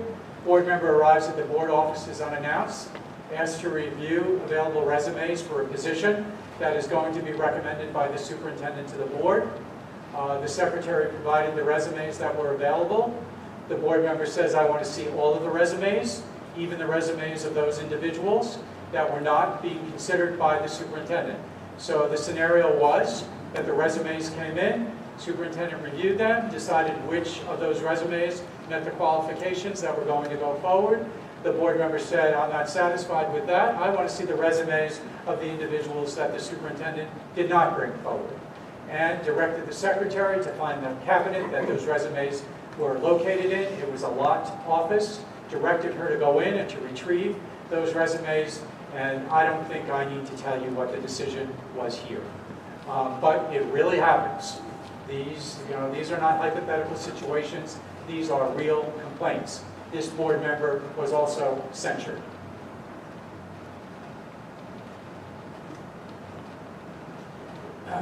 Case out of Delbury and Sussex Wantage Regional. Board members goes into the middle school unannounced, takes pictures of open windows in classrooms and maxi pads in the board office bathroom. I have no idea why that happened, but that's part of the facts here. Board member then speaks to reporters about his concerns regarding these items and gives pictures to the reporters. Decision. Board member did not violate the provision of the School Ethics Act because there was no board action, did not take action unilaterally that compromised the board, did not administer the schools, did not reveal confidential information, but he acted on a complaint, gave it to the press, never forwarded that complaint to the superintendent, to the administration for a solution before taking action unilaterally or presenting it at a public meeting. Board member was censured. Case out of West Essex Regional School District. 2 board members attended a dinner with representatives of the teachers union. 2 newly elected members of the board. They were concerned about the morale in the school district, decided to take it upon themselves to have a private meeting with members of the teachers union, didn't tell the superintendent about it. They claimed that it was a benign meeting, they paid for their own meals, didn't do anything with the intention of undermining the superintendent, and stated that they just wanted to improve relations between the union and the board. Board member was suspended for 1 month from the Board of Education. The second board member was censured. Obviously, the second board member didn't have the second cup of coffee.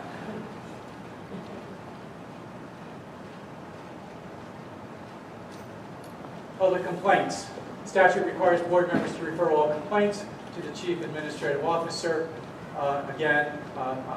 This is contained not only in the Code of Ethics for school board members, but also contained in our board policy. I've already indicated to you that policy 0167, board meetings, responses to concerns raised by members of the public are made to the board president. All statements, questions, or inquiries are to be directed to the board president, and the board president shall determine if the statement, question, or inquiry will be addressed by the board president or by another board member or the administration. That is the procedure that provides for the most orderly operation of a board meeting.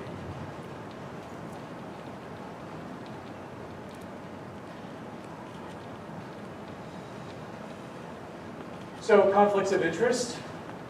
The School Ethics Act forbids certain arrangements and relationships for board members, and so you cannot be involved in a business activity that's in substantial conflict with your public duties. You cannot secure your position to gain unwarranted privileges or advantages or employment for yourself, immediate relatives, or others. You can't go to the superintendent with a resume in hand and indicate that you've got a niece or nephew or a son or daughter who's outstanding, just graduated from college, is looking for a teaching position. That clearly would be a violation of this. You cannot act in your official capacity when the matter involves an immediate relative or a business organization in which you have a financial interest. You cannot accept employment in any capacity that might prejudice the member in exercising your official duties.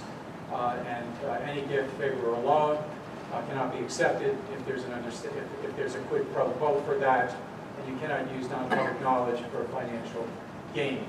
So you could not, for example, if you knew by virtue of your participation in the committee structure, if you found out that there was going to be purchasing of laptop computers, if there was going to be a rewiring for internet access, you couldn't disclose that information to a third party who may be involved in a company that actually pursues that type of business. So there are certain things that you have an obligation to recuse yourself from during negotiations. It deals with immediate family members and relatives, but I'm going to go through this quickly, and I'm just going to show you this chart because if you, as a board member, if you are a member of the NJEA, for example, if you're a teacher in another school district, and you're a member of the NJEA, there are certain restrictions with regard to your ability to participate in negotiations here in Montgomery. So if it is yourself, can you participate in negotiations? No. Can you vote to ratify the contract? Yes, unless you are actively involved in the union in your own school district. If you're not actively involved in that union, you can vote to ratify the contract and participate in issues concerning the superintendent. And that issues concerning the superintendent, the obvious would be the superintendent's employment contract, merit increases, and those kinds of things. If your spouse is currently a member of the local union or currently a member of a similar union, that would be the NJEA, the American Federation of Teachers, for example. It could also be the Teamsters because they also represent public employees. They represent the public employees in our school district. They represent the bus drivers here, I believe, yes, if my memory serves me correctly. So if your spouse is a current member, can you participate in negotiations? No. Vote to ratify the contract. If it's a local union, your spouse is employed here in Montgomery, you can't participate in negotiations, you cannot vote on the contract, and you cannot participate in superintendent issues. Why? Because the superintendent ultimately is the supervisor of all employees in the district. And if your spouse is employed here in Montgomery, you cannot be involved in any issues concerning the superintendent. If your spouse is a current member of a similar union, then you can't participate in negotiations, you can ratify their contract, and there's no restrictions on your involvement with the superintendent. A dependent child is somebody that you are financially responsible for, and I know everybody would rather have non-dependent children, but the distinction here is with regard to negotiations. If your child is financially dependent on you, current member of the local union, works here, no, right across the board. You cannot be involved in negotiations, vote on the contract, or be involved in any issues concerning the superintendent. Current member of another union in another school district, again, cannot participate in negotiations. You can vote to ratify the contract and no restrictions with regard to the superintendent. You can see that there's a distinction with non-dependent children and also with relatives. So if you fall into any of these categories, you refer back to this chart. It will tell you what you can and cannot do with regard to contract negotiations in the school district. And the best news I have for you is that your contract is settled with the MTEA, so there's no immediate concern with regard to any of this because it doesn't apply to grievances.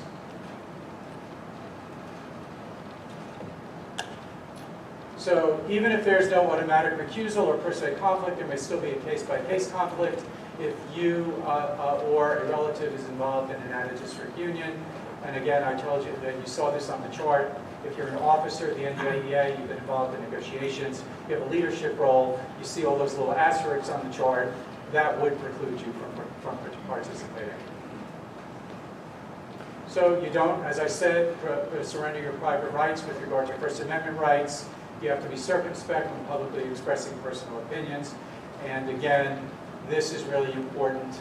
Please commit this to your social media postings, commit this to anything that you write about publicly, and it's necessary for you to include, one and two in its entirety. Numerous allegations of violations of the Code of Ethics against Board President stemming from his submission of a letter to the editor and statements regarding retention of supplemental counsel. The letter challenged reporting by the newspaper. He argued that the board was not hiring additional counsel, but rather that they were dividing work between their existing counsel and a new firm. It was found that these statements about the board's decision-making process did not violate the policy-making and the non-administrative responsibilities and obligations, but there was a failure to consult with the entire board before submitting the letter for publication, and there was no self-identification. So the board, the letter implicitly suggested that the board member was speaking on behalf of the entire board, which would be a violation. So the common pitfalls, the things to keep you within the guardrails: don't take any unilateral action, don't neglect the stakeholders, frame the policies and plans after you've consulted with those who would be affected by them. What do I mean by that? It would not be appropriate for you to come to a board meeting and pull out a policy that you had drafted and suggest that this policy should be moved for consideration by the board as a floor resolution. That policy would have to be submitted first to the administration for their recommendation, and better yet to the policy committee before it comes to the board for consideration. Do not assert authority over any staff member. I don't care in what state you find the restroom. You can't direct anybody to go in and clean it up. You need to tell the superintendent to take care of that for you. Don't refer friends for employment. Do not participate directly in district administration. If you have issues with board policies, procedures, curriculum, refer them to the superintendent. The superintendent is responsible for discussing them with the administrative staff and then for being responsive to you. You are done with me. Any questions? Thank you, Mr. Fogarty, for that comprehensive presentation. Do any board members have questions for Mr. Fogarty about any part of this presentation around ethics? Yeah. Yes, I would like to understand that if we have a follow-up questions later on, how do we direct the questions to you? Do we go through Madam Go President? through the board president and the superintendent. Sure, I'm happy to answer any questions that you have. It's a lot of Feel free to ask information. at this time. This is the forum by which to submit your questions. He's here. Well, I read, through the bylaws because I just wanted to feel prepared.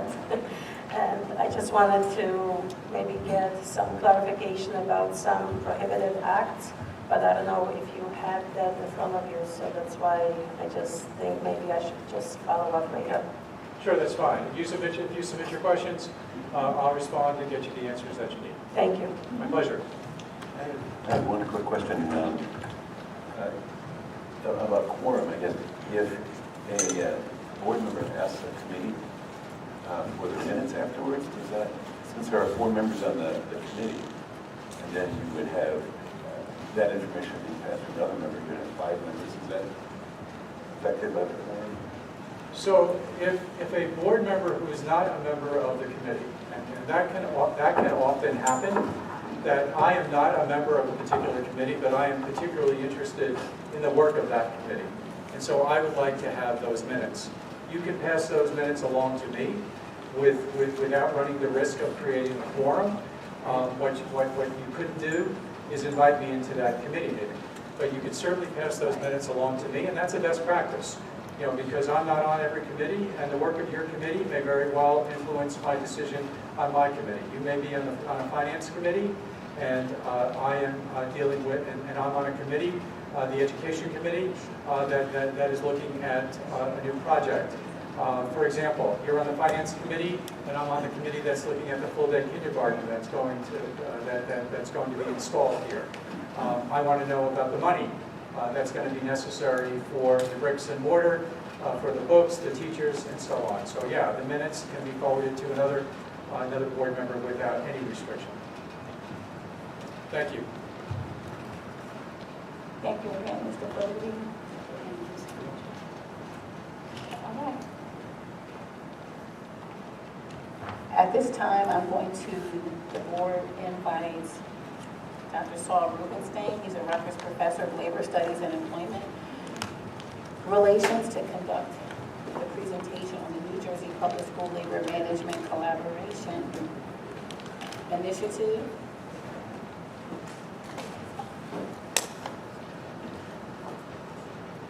This will be our second and final presentation of the evening. You need a break first? Pardon? You need a break. I just saw 55 slides, you're about to see 35 more, so. We're going to keep it going. Listen, they changed the batteries for you. Okay. No break. So let me just start by thanking Board President. Please speak into the microphone. I want to thank you, Thank you. Board President Spence Wallace, for inviting me, and for My Superintendent McLaughlin, and for MTA President Jim Dolan, and for all of you to invite me to come up and talk a little bit about this work in the New Jersey Public School Labor Management Collaborative that we've been involved in. I understand, having read an article this morning in the Montgomery News, that there is some confusion about what this is all about, so I'm pleased to be here to try to straighten that out as much as possible. So, a little bit about me, because I think if I'm going to present to you what this work's about, you've got to be able to evaluate my credentials. So some of them are up there. I'm a professor at Rutgers. For those of you that watched the Purdue game, 65 to 64, number one basketball team in the country. Rutgers beat them yesterday. You're all very welcome. I'm the former Associate Dean for Research. I direct the Rutgers Collaborative School Leadership Initiative as part of a center at Rutgers on the study of collaboration and work in society that I'm the co-director of. Some academic credentials. I've got a degree both in education and in management. I was on this school board. I used to sit right there, and it was actually my interest. My daughter was in the elementary school in Village, I believe. Max Rodriguez was her teacher, and I got interested in trying to do what I could to offer back to the community for the education they provided my daughter. This work that I'll be presenting to you today actually stemmed from that experience. And it was just another way for me, I think, to give back to the community. I'll explain what that means. The work that you're about to see resulted in an award from the New Jersey Principals and Supervisors Association in 2019, giving me the Outstanding Educator of the Year in New Jersey. And I'm now on the Rutgers Provost Task Force on Publicly Engaged Scholarship. And what that means is the conversion of purely academic work into work that can have a positive impact on the community, which is how I see this work. So the evidence I'm going to give you today is going to start with research. That research is peer-reviewed. What that means is that when an academic writes something about their research and wants to get it published, the editor sends it out to other experts in the field who evaluate the credibility and decide whether or not it will be published, and if it's not acceptable, why. There are 5 academic journal articles on this work, one of which received the Best Paper Award at the Labor and Employment Relations Association, 2 book chapters, and next year Harvard Education Press is publishing a book that my colleague Charles Heckscher and I have just written on this work, and it also resulted in the Labor and Employment Relations Association giving me the Outstanding Scholar Practitioner Award that combines academic research with publicly engaged scholarship. So, you're right, it doesn't click. Okay. 3 topics based on what I read and heard were of concerns. First, what is this New Jersey Public School Labor Management Collaborative? Second, what is the South African National Workshop on Labor Management Partnership that people from Montgomery are going to be attending? And the third question is, how does this benefit the Montgomery Township School District? So I'm going to attempt to answer all 3 of those in the next 20-25 minutes, and then I'm happy to take your questions if there's anything remaining. Secret to this? Tap it. All right, this is going to be a longer evening than many of us expected. We got you covered. Oh, you got it? Okay, thanks.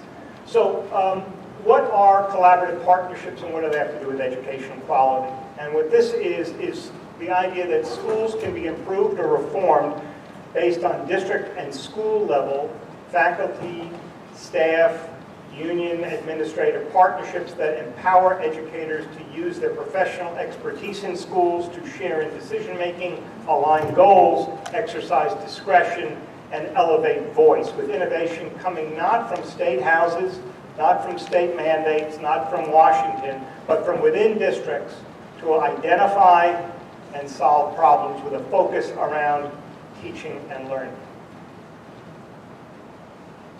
Thank you, Tom. Why? Why would you do that? One is the quality of decisions. If you've got people that are closest to issues, engaging in solving problems around those issues, you're going to have higher quality decisions. Second, you're going to get more problems solved, more resources devoted. If all decisions are left to administration, no matter how good your administrators are, they're going to be limited in how much they can do. If the entire organization is involved, you'll have higher quality decisions and greater quantity. And you'll have more support for implementation. If people feel that they are vested in solutions, they're going to support those solutions in a different way than if they feel like somebody left them out of the decision making. And so essentially we're elevating voice, and that is impacting quality.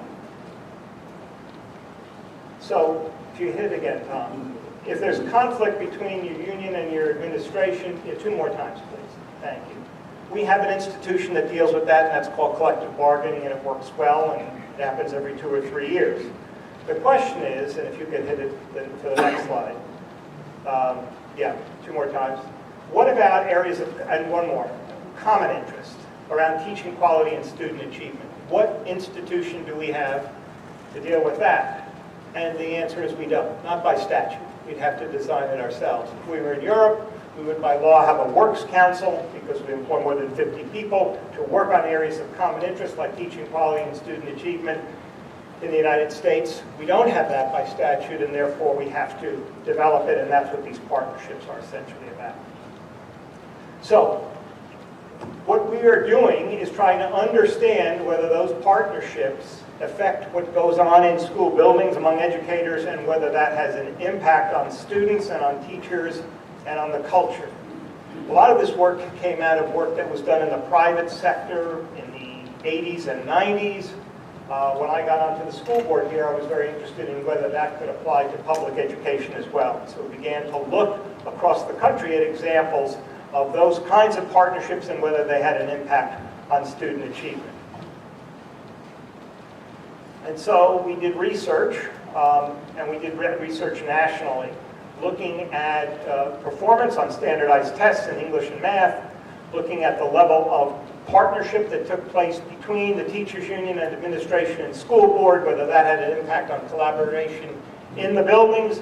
We controlled for poverty, we controlled for school type. The data I'm going to show you is 5,000 educators in 450 schools across 6 states.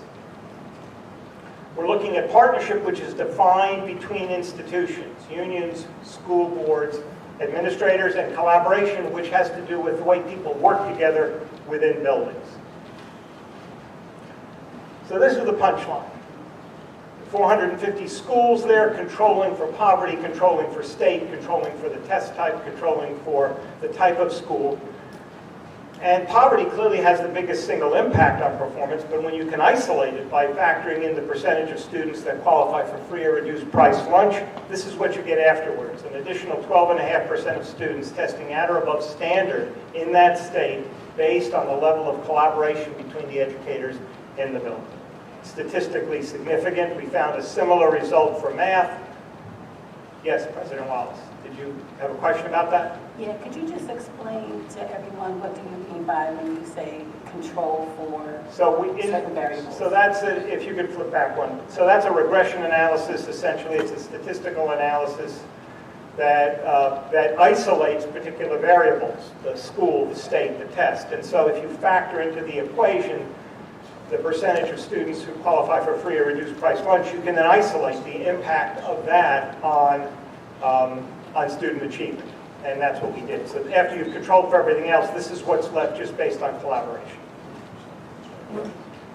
How do you get that collaboration? We found that the stronger the institutional partnership is between the school board, the teachers union, and the administration, that's what led to greater levels of collaboration. We're not the only academics that have written and published about the positive impact on teacher and administrative collaboration on student achievement, but few have said how you get it. And what we did is to say you can achieve that by changing the relationship between a school board administration and a teacher union. What were people collaborating about? We found 4 topics: student performance, curriculum development, instructional practice or pedagogy, and mentoring.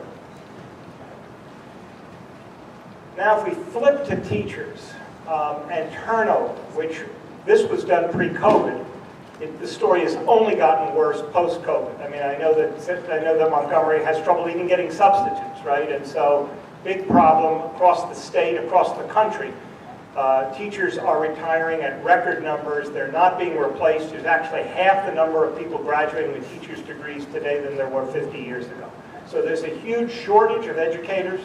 And what we find here is that people voluntarily leave their jobs in schools when at a higher rate when collaboration in their buildings are low compared to when they're high. And in fact, when we isolate teachers in high poverty schools versus teachers in wealthier schools, even controlling for the same school district, we find that teachers in high poverty schools leave at 3.5 times the rate that their colleagues in wealthier schools in the same district leave at. But if collaboration is at the highest level, there is no difference whatsoever. None. Which suggests that collaboration can change or can solve the problem of turnover in high poverty areas. Now, this was done in one very large district in California where we went through records for 5 years looking at every teacher in every building and trying to analyze whether or not somebody left or whether they got married or divorced and changed the name. If you hit the next slide, Tom, you'll see in a national study of 5,000 teachers, we asked a different question that was related to, do you plan to stay in teaching? Are you committed to the profession? And in this case, got the same result. Teachers in high poverty schools were less committed to staying compared to their colleagues in wealthier schools, even in the same district. But if collaboration was high, again, no difference. So if we're worried about attracting and retaining high quality teachers in Montgomery, then one of the things that we need to be doing is thinking about the impact of collaboration on, you just flip back one. Yeah. What's the impact on collaboration on teacher turnover? What's the impact of collaboration on teacher engagement and commitment to staying in the profession? And we find it statistically significant in both cases: more collaboration, less turnover, more commitment. A couple of other things here. I'm going to go through this quickly in the sake of time, but what are other pieces of a collaborative culture? Alignment of goals between administrators and teachers, shared decision making. You can flip to the next one, please. Teacher efficacy. The teachers see themselves having the skills and their colleagues to produce meaningful learning. Do they have discretion? Do they see their principal as a resource? Do they see their union as a resource? And do they have psychological safety? Which is the, one back, yeah, which is the extent to which people can voice their concerns, share their opinions without feeling like they're going to be judged harshly if they have a concern about school policy. And so let's run through these quickly, if you will, Tom. If there is greater shared decision-making, more teachers see their principal as a resource to them. Next slide. More they see their association rep as a resource to them. More they see their colleagues and themselves as effective in the classroom. More shared decision-making, more mentoring taking place. More problem-solving taking place. More communication on cross-subject integration, particularly an issue in middle schools like this where you've got team teaching across disciplines, more of that coordination taking place. So just to summarize, these partnerships between the association and management lead to more extensive collaboration between educators. That collaboration improves student performance. We measured it in math and in English, even after we control for poverty. It reduces the negative impact of poverty on teacher turnover and increases their engagement. It increases the attractiveness of schools. I didn't report that out, but we found that teachers clearly know which schools are attractive based on the ways in which collaboration takes place or doesn't take place. Those are the schools and the districts they want to go to. And grievances, maybe Jim Dolan will talk about this later, but the grievance rate in Montgomery has dropped dramatically since this took place. What are people working on together? K-12 articulation, cross-disciplinary integration, new teacher induction, textbook selection, peer assistance, social emotional learning, professional development, energy conservation, switching from semesters to marking period, math scores, sharing instructional practice, English as a second language, scheduling, advisory periods, new courses, new technology, homework policy, curriculum development, math coordination, mentoring. All of those I would see as a list typically for administrators.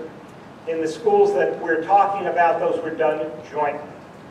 More got done. And so in May of 2013, we had a meeting at Rutgers in which we invited the presidents of the AFT in New Jersey, the New Jersey Association of School Administrators, which is the Superintendent's Association, the New Jersey School Boards Association, the executive director and president of NJEA, executive director of the New Jersey Principals and Supervisors Association. It was actually Sam Stewart, who was the superintendent at the time. Tom will remember Sam, who helped introduce me to those folks, and we had that meeting at Rutgers. We shared preliminary results, and right away they said, okay, this is interesting for an academic to publish, but can we make it happen? Can we actually turn research into practice for the benefit of teachers and students? And so we formed at that time what we called the New Jersey Public School Labor Management Collaborative.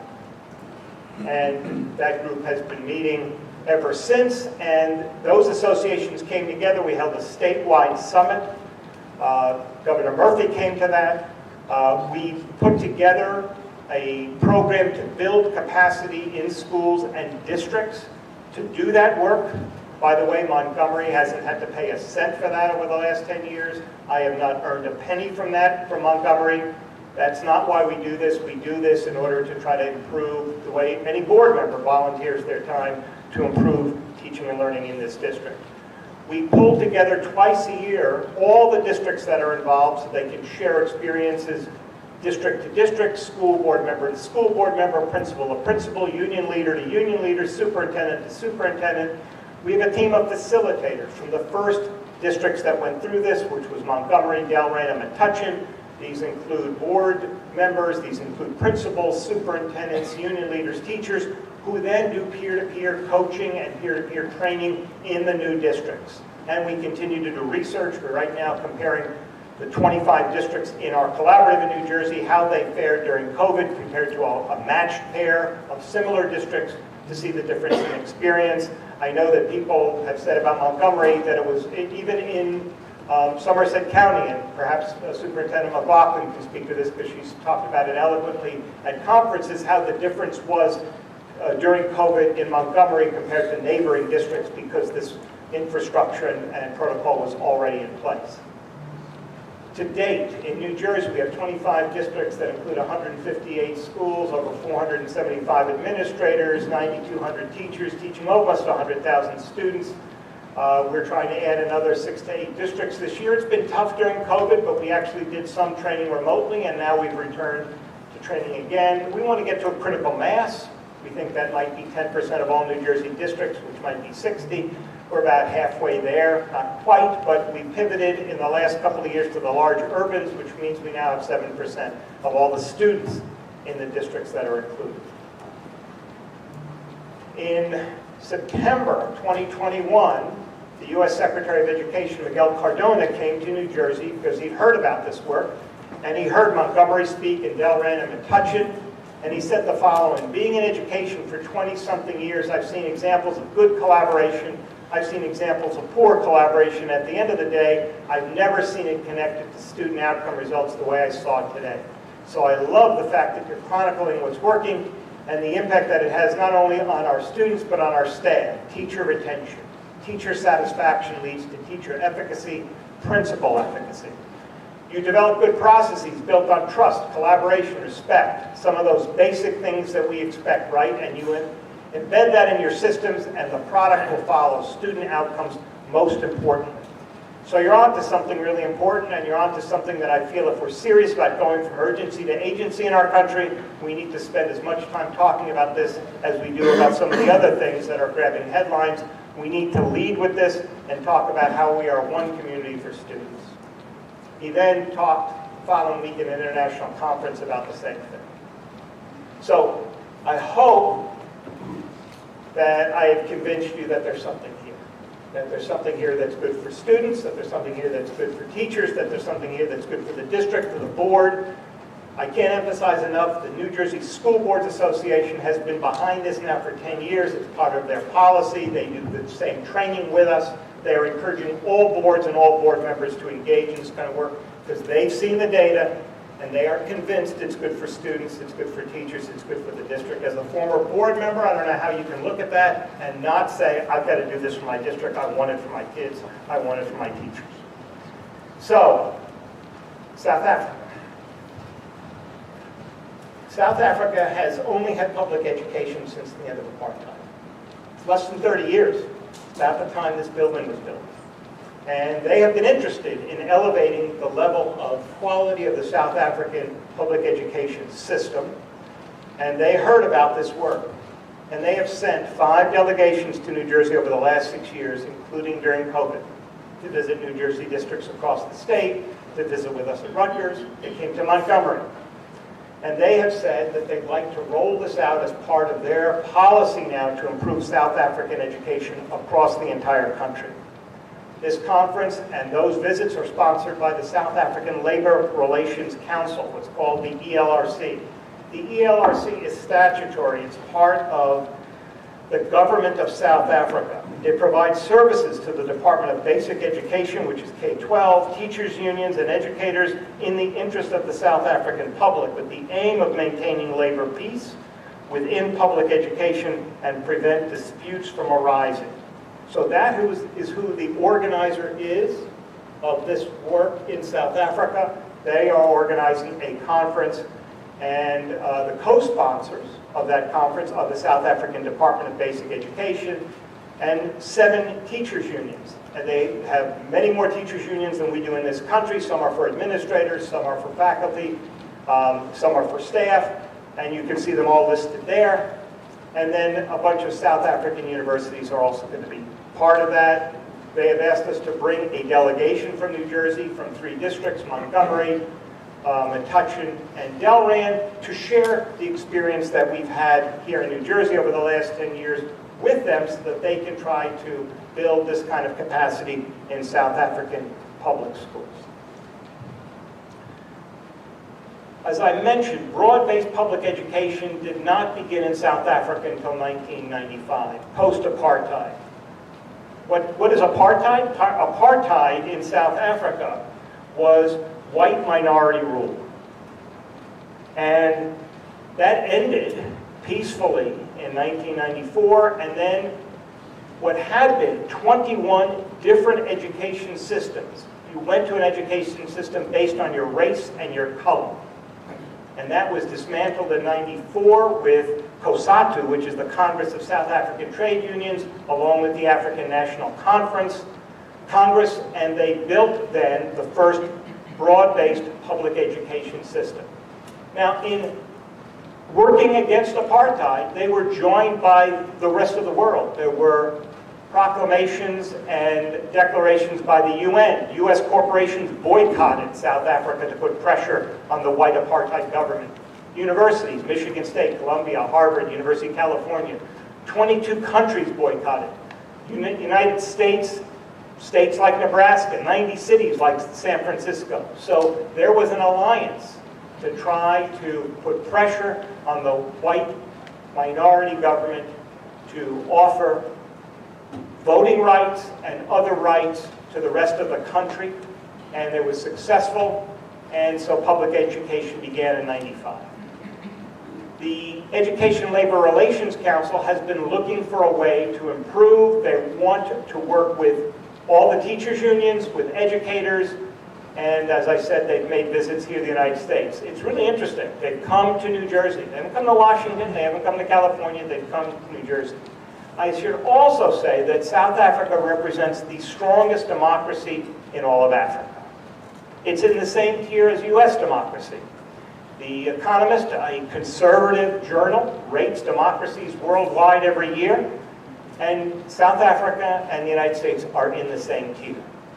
South Africa is the top democracy rated in Africa. The United States is not the top in North America, Canada is. The median household income in South Africa last year was $12,471. What are the benefits to Montgomery? One is, and I was interested to see the obligation of the board to comply with legislation in New Jersey.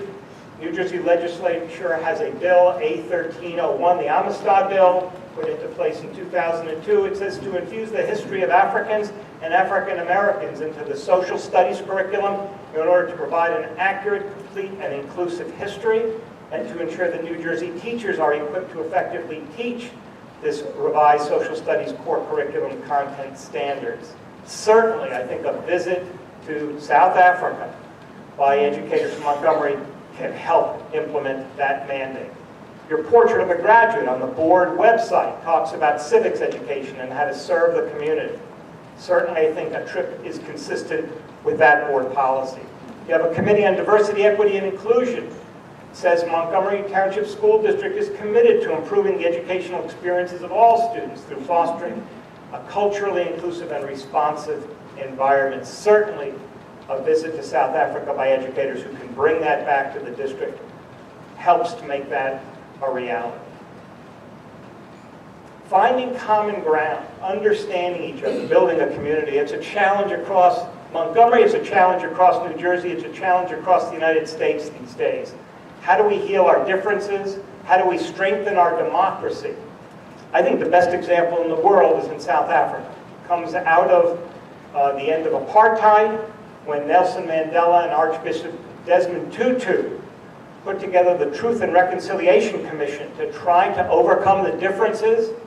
This is a man who had been jailed for 27 years, Mandela, and he came out and said, let's put this beside us and let's reach across the aisle and let's find a way to have peace in our country and build a democracy.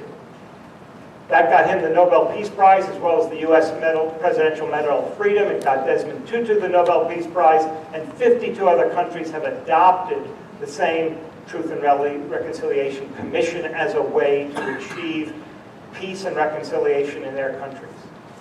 And finally, it helps Montgomery's reputation. Montgomery has achieved a reputation that's statewide in this work, for the facilitation they do, for the role they play in inter-district conferences twice a year. The last one had 371 educators from New Jersey. Governor Murphy commented on that work when he was at Rutgers. You have a statewide reputation that helps this district. You have a national reputation. There's a case on Montgomery's work in the U.S. Department of Education. There's a National Labor Management Committee that knows all about Montgomery and talks about it. There are national conferences people have spoken at.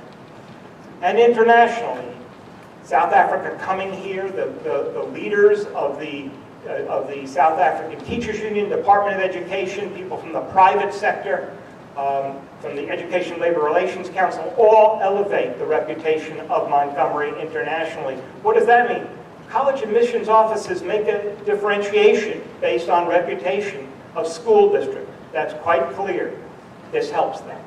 Real estate values go up. Washington Post said the difference between an A and an A+ district can mean as much as a third more. So for the cynical here, it helps you in your pocketbook. And it helps for teacher recruitment and retention. People know about Montgomery. They want to come to Montgomery. That's a good thing for a high-quality teaching force. So I hope I've made the case here that this work benefits students, this benefits the educators, this benefits the board, that there is a great benefit to South Africa and a great benefit to Montgomery in doing this kind of a conference. And I'm happy to take any questions that the board may have and that the public may have if I haven't clarified.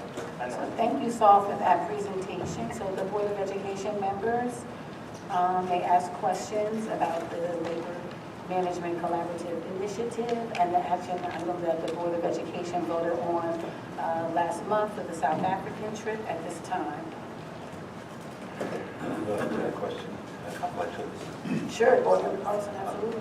One, I appreciated your presentation there. Can I speak to my? Speak it to the mic.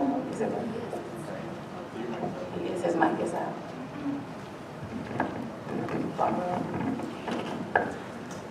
There we go. Thank you. So I was looking at a couple of your earlier slides there, and scientists myself, I see a correlation coefficient of 0.7 for your data. I thought that was. You can't hear. Yes, yes. Can you hear me? Yes. Speak louder, directly. Loud, okay. All right, here we go. There we go. So the correlation coefficients, and I realize that in sociology you can't really control for a lot of things, but you ended up with a pretty low correlation in the areas of science I've worked in. That means that there's a lot of variables that weren't included. So you showed that list of benefits, and I just thought it was an interesting point that I'm just wondering, you know, and this isn't applied here. It's just sort of one of those thoughts. Is how you could pull those out, how you could pull up those benefits and the other stuff. I'm not understanding your question. Well, okay, so you had Are you challenging the math? the outcome, the interpretation of the data. So because- all of the data that I've given you is statistically significant. Correlations are there. If you want the actual academic papers that were published, just send me a note and I'll send them all to you. Great, thanks. I also looked at South Africa a little bit, obviously, after we talked, and I see that the SADTU statute, that there's a little corruption in South Africa, quite a bit. And I know that they've moved away from the ANC, which was started. Talking to you over here, which was started around 1984 when Desmond Tutu at the end of apartheid. And I see that SADTU has moved away from supporting ANC and moved towards supporting SACP, the South African Communist Party. And so I look at all that and I see, in my mind, there's corruption there, which I think is really what's holding the country down in terms of its education.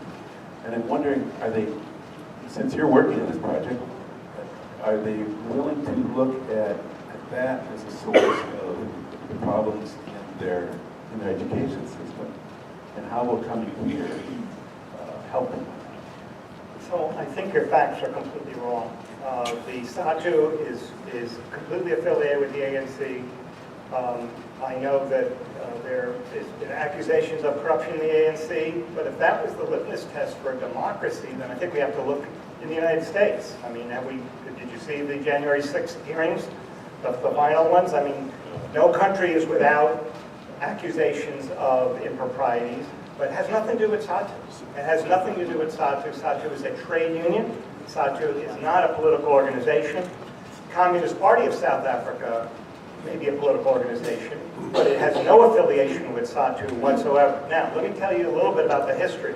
When they were fighting apartheid, all the trade unions and the African National Congress and the Communist Party and the United States companies that wanted to boycott all opposed the apartheid government, and they were united there. And since apartheid ended, these are now all independent trade unions, and they are all independent political parties. It would be like saying, gee, the United States fought with the Soviet Union against the Nazis, therefore are we communists because we were on the same side during World War II.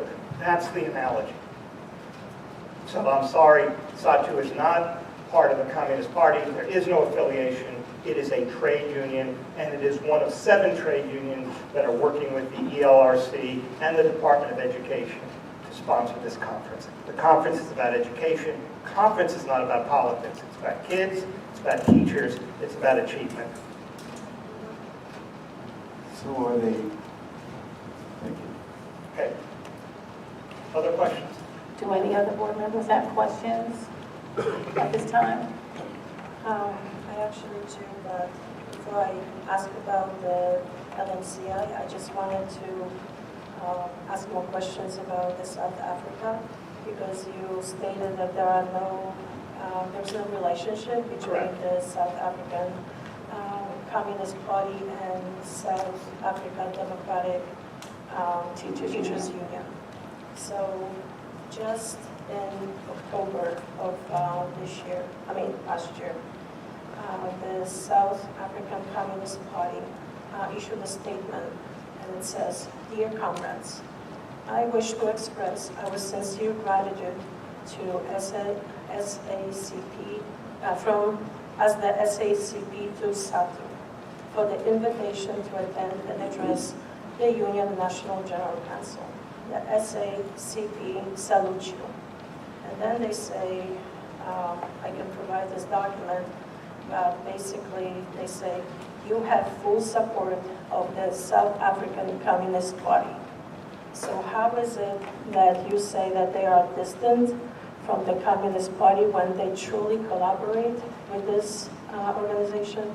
They don't collaborate. They were invited to a conference. That's And they it. share Beginning the and end. values. Invited to a conference. If that has nothing to do with working together. It's nothing to do with affiliation. Anytime you have a large conference of a trade union, lots of people get invited. It has nothing to do with their work together. One is a trade union for teachers. The other is a political organization. So And I also don't see the connection between that and this conference when you're talking about 1 out of 7 unions, and it's a state-sponsored conference by the Education Labor Relations Council and the Department of Basic Education. I do not see any benefit for our students to have our principals and our teachers taken away to attend this conference. There are valuable conferences that provide professional development in the United States. We are not international organization.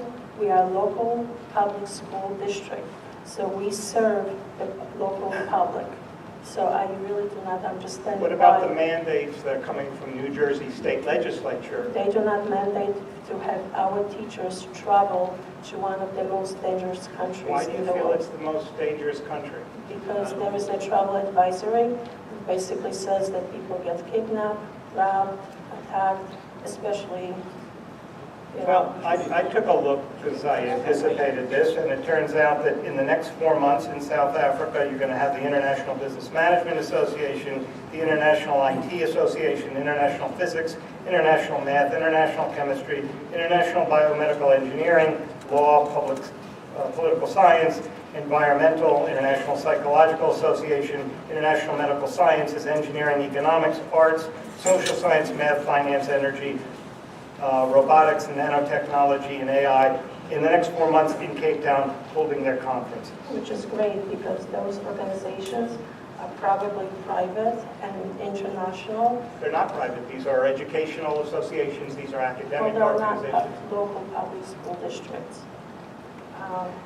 But I actually wanted to ask you more about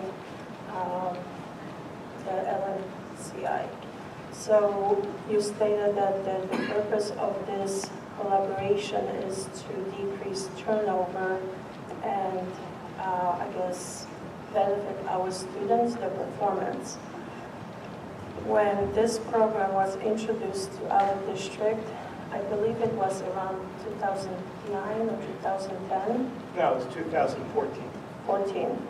So around that time, if you can prove me wrong, but I do remember vividly, well, because this is around the time that I moved into Montgomery, and those were the criteria that I evaluated. Our school district was, I think it was like 5th or 6th in the ranking of the New Jersey schools. Then in order for any teacher to get a job with our district, it was almost like waitlisted because there was literally no turnover in our district. People were just waiting and praying to get a job in our district.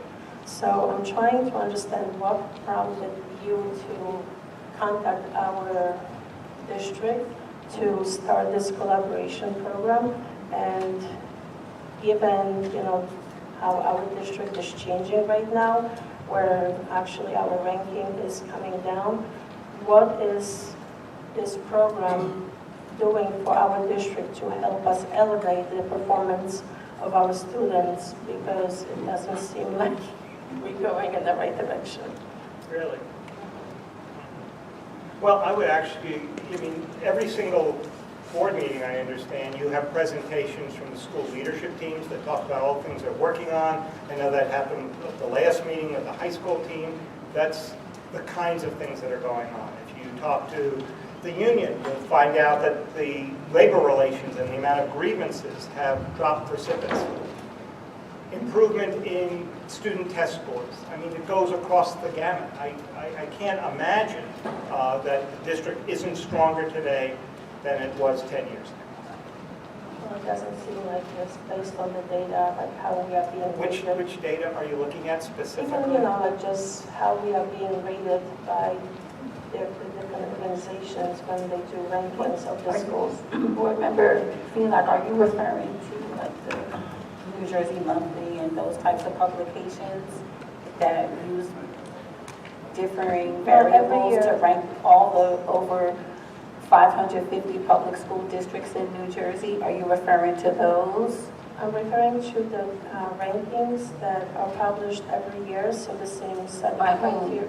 Well, whether it's Niche or I think it's Okay, US, yeah, Niche, New Jersey Monthly and others. They use the same criteria year after year, so the criteria, how the schools are being evaluated are not. They don't use the changing. same criteria though. The various publications use various publications are the criteria same. in measuring and determining You're right. what a but- ranking of a public but if school you- district is. So in 2014, those various publications that you referenced, Niche, New Jersey Monthly, and others, the Montgomery Township School District fell, ranked anywhere from 30 to 50. So now in 2022, in looking at those publications, it's 25th. You know, because I have that data right here. It was researched by another board member, and that shared that with the team here. I clearly remember when I moved in and the results were published, we were number 4 in New Jersey. And the reason why... I don't believe that to be the case, but continue with your questions. So, I guess I would like to understand when you work with our school, who is your contact person and how do you collaborate? I mean, like what type of data you are being provided? Well, we've got Montgomery has participated on occasion in our national data sample, which shows what I described up there. That's the national data, that you get the improvement as you increase collaboration, you get the improvement across the board. So Montgomery's in that data, that data you're being given. And Montgomery has participated over the years in various capacity building training and has also helped other districts move along. And that, I think, has strengthened what's gone on in Montgomery. I guess my question is, are you challenging the data? Are you basically saying you don't believe that collaboration leads to improvement? You don't believe that partnership leads to collaboration? You think Montgomery is an outlier and that what works in all the other districts and all the other schools won't work here? Is that what you're saying? I'm just trying to understand how the program works and what exactly, is happening in our district as a result of participation in this program. I think you need to ask the educators what their experience is. I think you should ask the administration. I think you should ask the union. I think you should ask the principals. I think you shouldn't rely on me if you don't believe my data. Why don't you see what the actual experience is? What has been worked on? What has been achieved? I know that the school leadership teams, which we helped set up, have been reporting back at board meetings. Maybe you missed those meetings, but maybe they could come in again with the new board and share with you the positive things that have happened as a result of the partnership between the board, administration, and union, and the collaboration in the buildings. I urge you to ask them. They will give you as much information as you would like. I have noticed a very strong presence of the union, and this is why I'm trying to understand, like we as the board members are not allowed to participate in certain procedures or processes because we are not allowed to be viewed as running the schools. Is the union allowed to run the schools? The union is in the schools. The teachers are all members of the Montgomery Township Education Union as an Association. organization, because like you speak about the union to be part of the decision-making process. And in your document, you actually encourage unions to include the specific language in their bargaining agreement. Well, that's a mistake. There's nothing in anything I've written. In fact, I've written the opposite. No, I had a... I wrote it. Yeah, So I have not encouraged that. I know some districts have done contract work around this, but it's not the best way to start. Well, one of your sustaining factors says the importance of supportive and enabling contract language. I said you can have that, and one of the districts we studied 10 years ago did, so I pointed that out, but that's not what we train. We keep this separate from bargaining. We always have. If this is one of your Factors. factors, It sounds like you're just reading sentences, random words. Board Member Harris, the public nor the rest of the board can hear you. Can talk into the microphone, please. Sorry, no, I was just saying, it asks if she put that in context, because it just sounds like, to me, not knowing the big picture, where that's coming from. If there's, an article, website, it's just sentences that I think were pulled from something, so I was curious, right? basically I'm referring to the document that Dr. Rubenstein published. It's called Collaborating on School Reform, Creating Union Management Partnerships to Improve Public School Systems. And I just basically read through the case studies, and I read through the assumptions and the steps that each school needs to take to be successful in this program. And basically, what was the, I guess, how do I say, what was like a prevailing message is that union's supposed to be part of every decision-making process in the school district in order for the district to be successful. And that actually includes the selection or finding of the school board member candidates. One of the sustaining factors described in your document says that support of the Board of Education is critical. And in most cases, after strategic decision to move toward greater collaboration, local unions got directly involved in the Board of Education elections by recruiting, supporting, and endorsing candidates, or in some cases, helping to defeat board candidates who did not support a collaborative approach to school governance and management. So can I just clarify? You're reading a case study of one case in California of many. No, I wrote it, believe me, I know what's in it, okay? And in that article, we go through 6 different cases in different parts of the country. One of them did exactly that, and we report that. That's called a case study. That's different than a kind of research where you say, this is what you need to do in other places in the country to build this. So that was a piece of research done in 2012 that looked at cases in different parts of the country, north, south, east, west, large and small, and we describe what we found in each one. And then the next step in the research is to get a national database to see, are those isolated cases part of a pattern that can be established nationwide, which we did. We turned that into a protocol for New Jersey, and then we have been implementing a design in New Jersey based on the New Jersey context, not based on anything we found in other parts of the country. And so there's a difference between identifying cases and reporting that out, then figuring out what the broad patterns are, then seeing if those broad patterns stand across the country, then seeing if they have a positive impact on learning and on teaching, and then pivoting and saying, can we actually establish that in a state like this? And we have now 25 districts, and the retention rate of those 25 districts is extraordinary. No one's ever seen anything like it.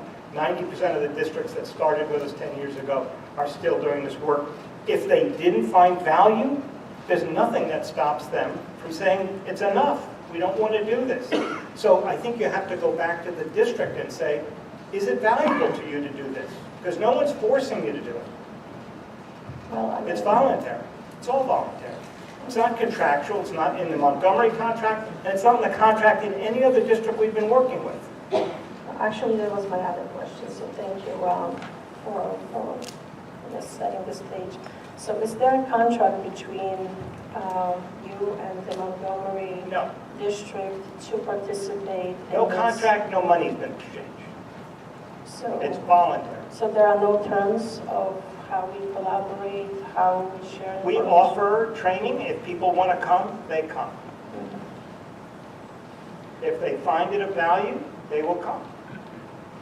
So for you to evaluate Montgomery, is that done just based on the national data, or is it something that you take interest in the district and then you evaluate how this district? We have separated out Montgomery's results and fed it back to the district. And Montgomery did very well, extraordinarily, even during COVID. Thank you. Welcome. Do any other board members have any questions for Dr. Rubenstein at this time? Yeah, I just want to say that we're probably a pretty tough board. Just real quick, you said you offer training. What is that training? That's my last question. What's the training? You said that we offer training. So the training that we've been offering has a bunch of components. It's directed towards the district and school to help set up two structures. One is a district leadership team that would include sometimes members of the board, administrators, leaders of the teachers union that would meet on a regular basis to look at district-wide areas that collaboration could be helpful in. And then each school has a school leadership team that's similar with a principal, local building VP, supervisors, teachers, to look at school level issues that would be worth working on.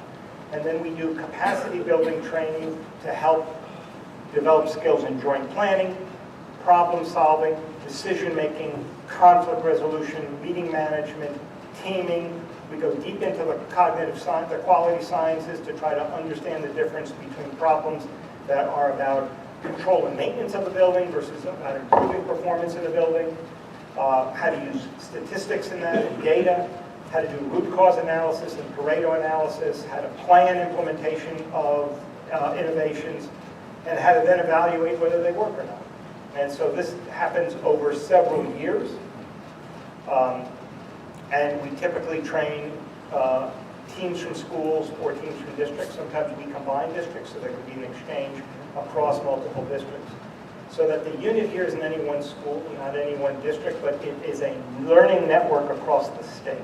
And that's why it's so important to have those inter-district meetings so that schools can share with one another, principals can share with one another, superintendents can share with one another, unions can, and they can all continue to improve each other's practice. So will you be sharing that information with the SAD too as well? I understand they have quite a infrastructure problem. Do you go and you share the learning here with them? At this point, no. The only ask is come and share the larger picture of what's been done, not to do any specific training with tools.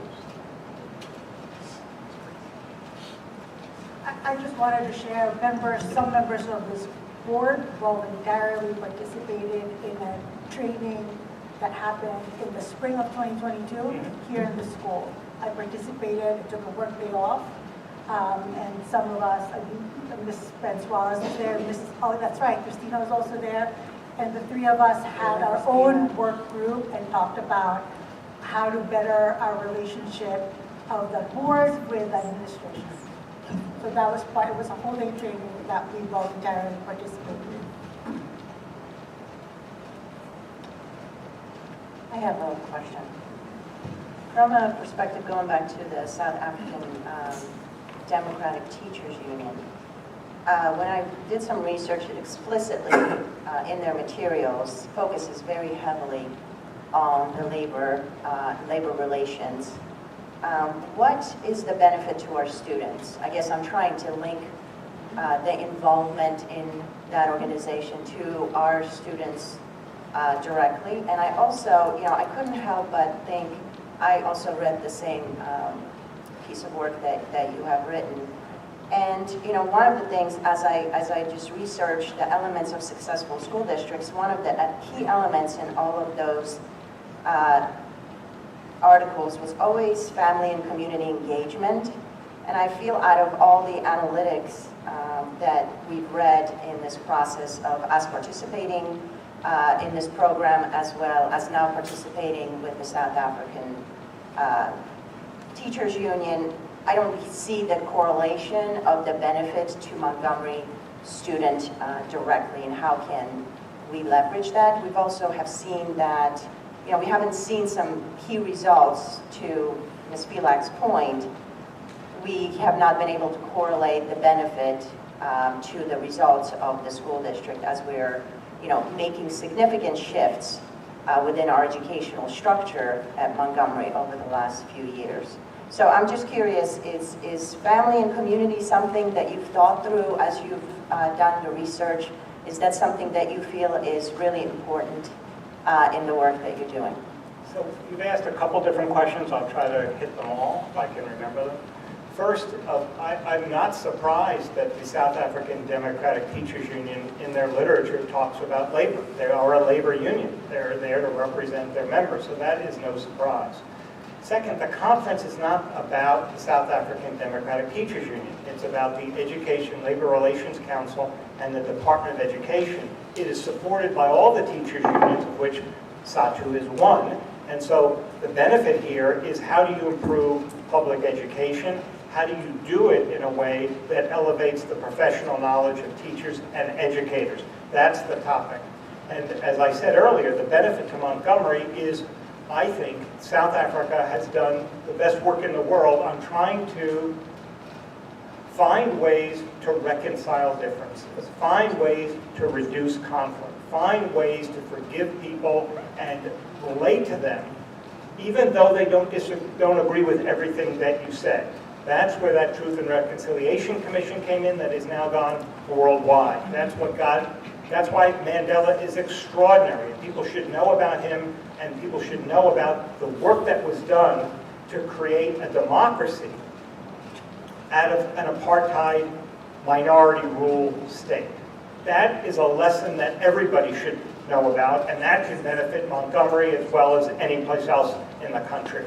And I think our educators going there and being able to talk to people who lived through that, who formed a public education system for the first time, who did it rooted in democracy, who did it by making free trade unions possible, and by getting the 21 separate racialized districts into one public education district. That's a lesson that I think can benefit.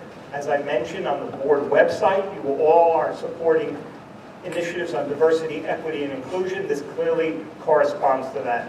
You have the portrait of a graduate. This clearly responds to that. And you've got the Amistad regulation. That's a mandate from the state to teach this history. And so I think all of that. And I think as Secretary of Education calls out Montgomery, the governor calls out Montgomery for being a leader in this work, not just in New Jersey, but across the country. That can only benefit this school district. It benefits it by giving it a better reputation. I think it benefits it by having people want to live here. I think it benefits it by having college admissions offices having heard about this work. It can only be good. Now, the question about what is the benefits to student achievement, it's in the data I showed you. We can separate it out from Montgomery. Unless you're saying that the other 25 districts we studied, the other 450 schools we studied, are showing one kind of result of collaboration, but Montgomery doesn't comply with that for some reason that I can't understand. Montgomery's in the data I showed you. And the other kind of benefit would be the kind of benefit that I think you ought to hear about by asking every school leadership team in Montgomery to tell you what they've been doing as a part of this process over the last 7 years. And you will hear extraordinary stories. And particularly during COVID, I mean, no other district in Somerset County performed the way Montgomery did. And the educators in Montgomery say it was because of this collaboration process, without doubt. Yeah. I just had a question. Yep. Validation or clarity. I'm looking at, again, one of the slides, dimensions of collaborative culture. And I remember during one of the workshops I attended, I think I said to you, I think about collaboration, and the word that keeps coming to mind is relationships.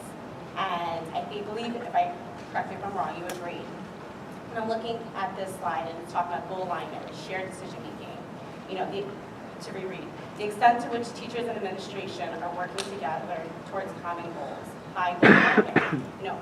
Our district, our students are a priority, right? Our education. But putting all that aside, we're talking about relationships, communication, correct? And that's something, as a community, we want communication. And this is just another way, correct, that we're collaborating, we're discussing at different levels. The board is able to be involved in this with the district, with administration, correct?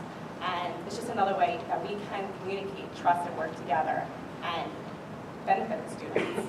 Yeah, I agree with all that. This is about a way to engage all of the stakeholders.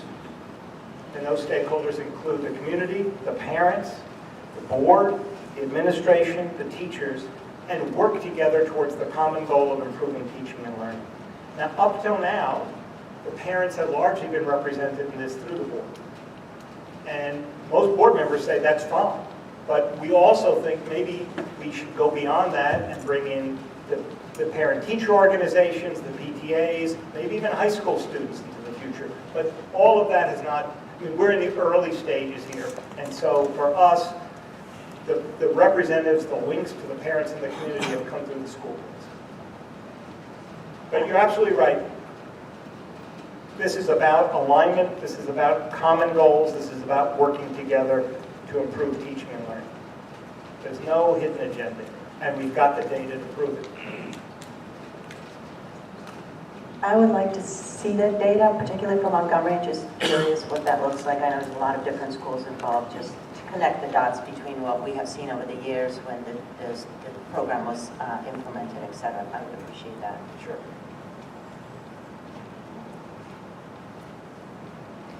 Are there any more questions by the board members? Sorry for Nancy.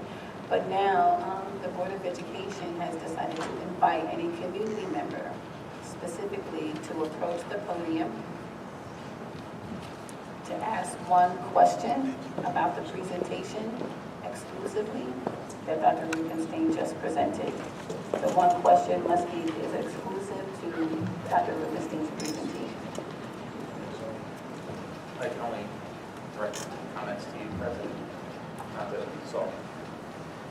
My question is to Saul, so I'm just asking protocol. Yeah, you can ask the question to Dr. Rubenstein. He conducted the presentation and he will answer the question. Okay, just want to make sure. Okay, so my name is Charles. Mr. Warren, could you speak to the microphone? Sure. My name is Charles Horn. I live in Stillman, New Jersey. I've been a resident since 1989. 2 kids that went through the school district. I actually have 3 questions, but let's see. So I spent years in quality assurance, quality control at that lab, that came from National Laboratory. Mr. Horn, as best you can, if you can talk into the mic so everyone can hear you. Sorry. Thank you. That's okay. So I ran a quality assurance, quality control organization where we implemented collaboration, cooperation, competition, intra within organizations to improve leadership. I've got a lot of experience in this area. Metrics are really important to baseline where you're at, implement through root cause analysis, to take initiatives, and then to measure to see if those initiatives that you take actually improve performance. So one of the things you mentioned earlier, you mentioned that this collaboration initiative has helped stem teachers from leaving, the teaching profession in a particular school district. So my question to you is, how many teachers left in 2015? How many left in 2016? How many left in 2017? How many left in 2018? And then how many left in 2019? So it was pre-COVID. And then during COVID, how many left in 2020, 2021, and how many have left in 2022? And then what we did at AT&T and Bell Labs is whenever an employee left, we did an exit interview to find out why that person was leaving the organization. So I'd like to know, based on any interviews that the school or yourself have done with teachers who left during each one of those years, what were the top 3 to 5 reasons for those teachers leaving? So quantity per year, and then what were the major reasons for them leaving? That's my first question. My second question is... One question, Mr. Horn. It's too late now. Every community. I could kind of tie it in, but... Thank you. All right. For your cooperation. So do I get an answer now, or do I sit down? You can sit down and Oh. let me answer your question. Awesome, thank you. Thank you. Sure. So a lot of the work that we do, particularly around problem solving and data analysis, are rooted in the quality sciences that, as you say, did come out of Bell Labs. We follow the work of Devin, we follow the work of Duran, one of whom said that you really need to understand the difference between breakthrough and control, right? And that's where Duran was, trying to understand how do you keep a certain level of performance and then how do you get to a new system. And so part of our training is to teach people how to use data analysis to differentiate that and then to implement.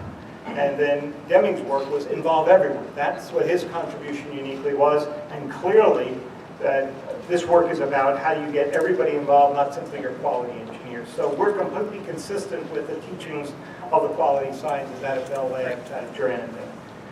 I feel like the second part of your question is if I was your PhD student and you're giving me an assignment for new research, which is really interesting, but let me tell you how we did that study. I have my MBA, I don't have a PhD. No, but I'm saying that you outlined a nice research study, but what we did was we were trying to... My question is pertinent. I'm trying to explain. I'm asking you specific data. You want me to go back and try to tease out the number of people, so let me explain to you. I think you need that. Are you going to let me finish? And you asked me the question, I'd like to answer. And then I can't respond. But you asked me a question, I'm trying to give you the answer. Dr. Rubenstein and Mr. Horn, point of order.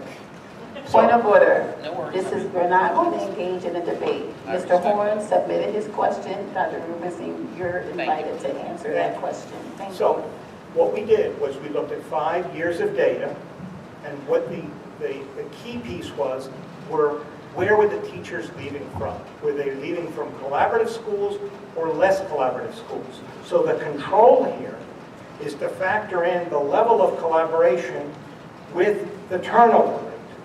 And we did that over 5 years, and I gave you the results for that. There's no need to go through each year and count when you can, in fact, when what you're looking for is not a difference year to year. The only difference you're looking at, the only difference that's important, is the rate of turnover different when the schools are highly collaborative versus when they're not collaborative. And we did that over 5 years.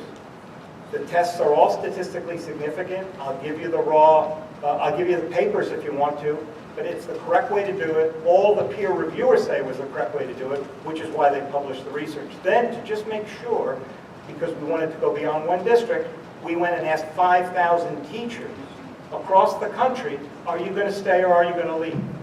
Now, that's not as precise as did you leave, but it's a way to get a lot more data, which we got, and it showed the exact same result. If you're teaching in a collaborative school, you're going to stay. If you're teaching in a non-collaborative school, you're going to leave, whether it's a high-poverty school or a low-poverty school. So that's it. Thank you. You're welcome.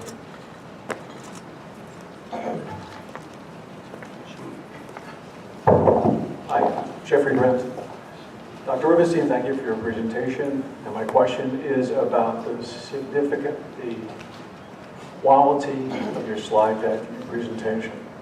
I saw a lot of slides that had high and low scales weren't labeled. There were no numerical scales. You talked about the information being statistically significant. I saw no data indicating its statistical significance, R-squared values, for example. And you come from the management world, Harvard, MBA. And my question is, given your slide deck and the relativistic presentation of your information, in the corporate world, the publicly traded corporation, do you think you'd get halfway through that before the chairman of the board went on to the next agenda item? And why do you think you'd get through your presentation to a chairman of the board in a U.S. publicly traded corporation?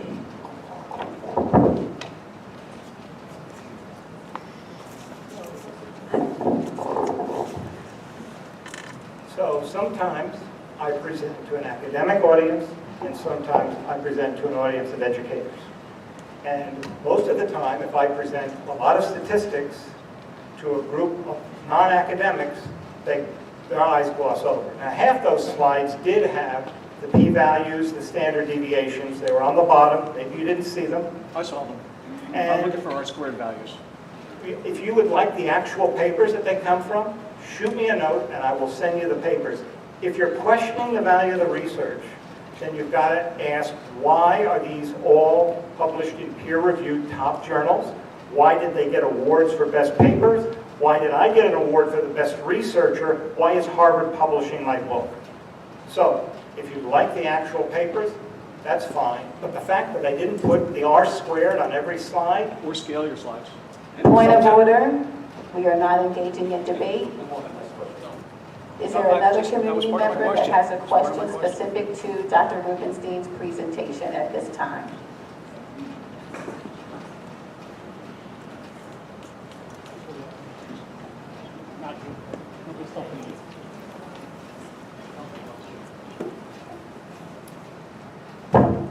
So, Mark Etcher, my only question is... Talking to the microphone. Thank you. Working in inner city for, I don't know, almost 30 years now.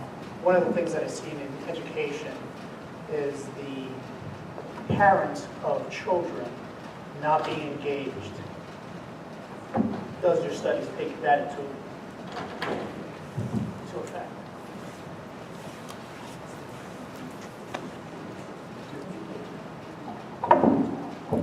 So, the best answer I can give you for that is that we are now engaging with folks that do what's called community schools work, which is wraparound, that brings parents in, brings healthcare in, brings social services in.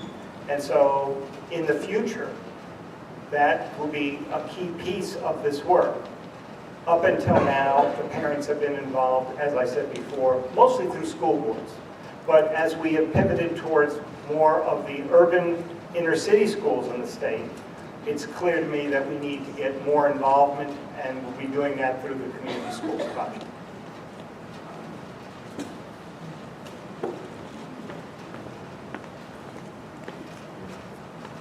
I don't have a question, I just have a comment.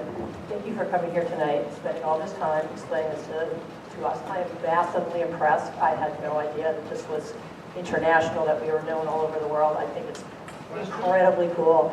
Of course, I didn't come here with an agenda to hate it, no matter what you said. That might be the difference. Thank you. Thank you. Give me a chance to stand.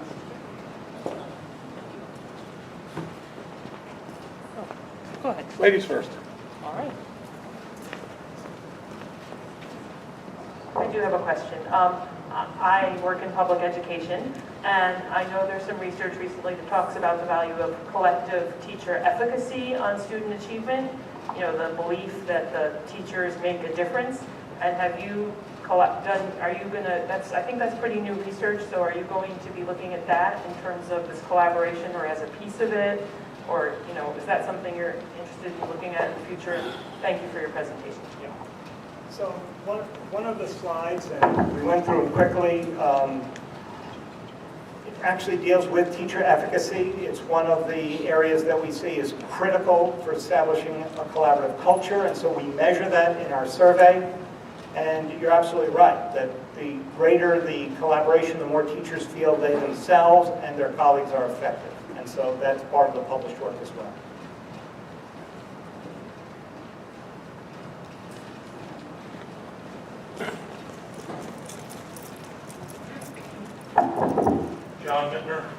skill matrix. So I have a question for you. Your data is completely on you, Rutgers, or whoever else is involved in it. Data is manipulated. You can take, I'll just use something simple, a dyno. If I add in cold air, I can make an engine make more horsepower. I can make it look better, work with them. Same thing they do with cars. So is there a second party, third party, fourth party to even say that any of this is working? That's all my question. Thanks.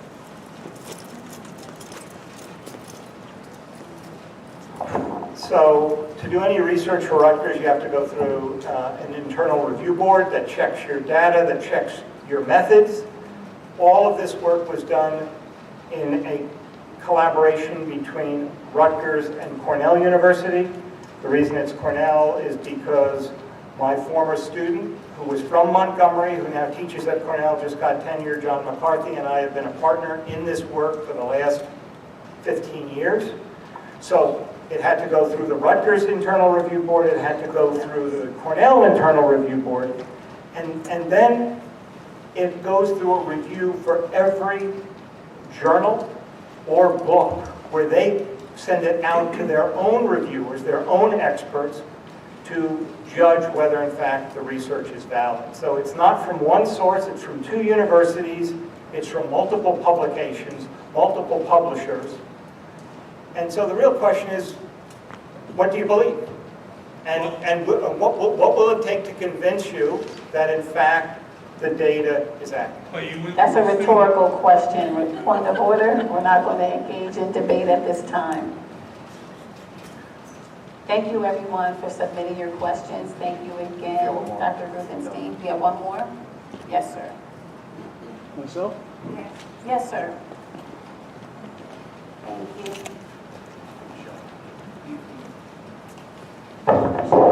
Yes, my name is Alan Morse. I live in Montgomery as well since 1986.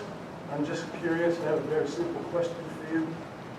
In the New Jersey Public School Labor Management Collaborator situation, did I miss something? Were school board members included in this collaboration in any way, shape, fashion, or form? Thank you.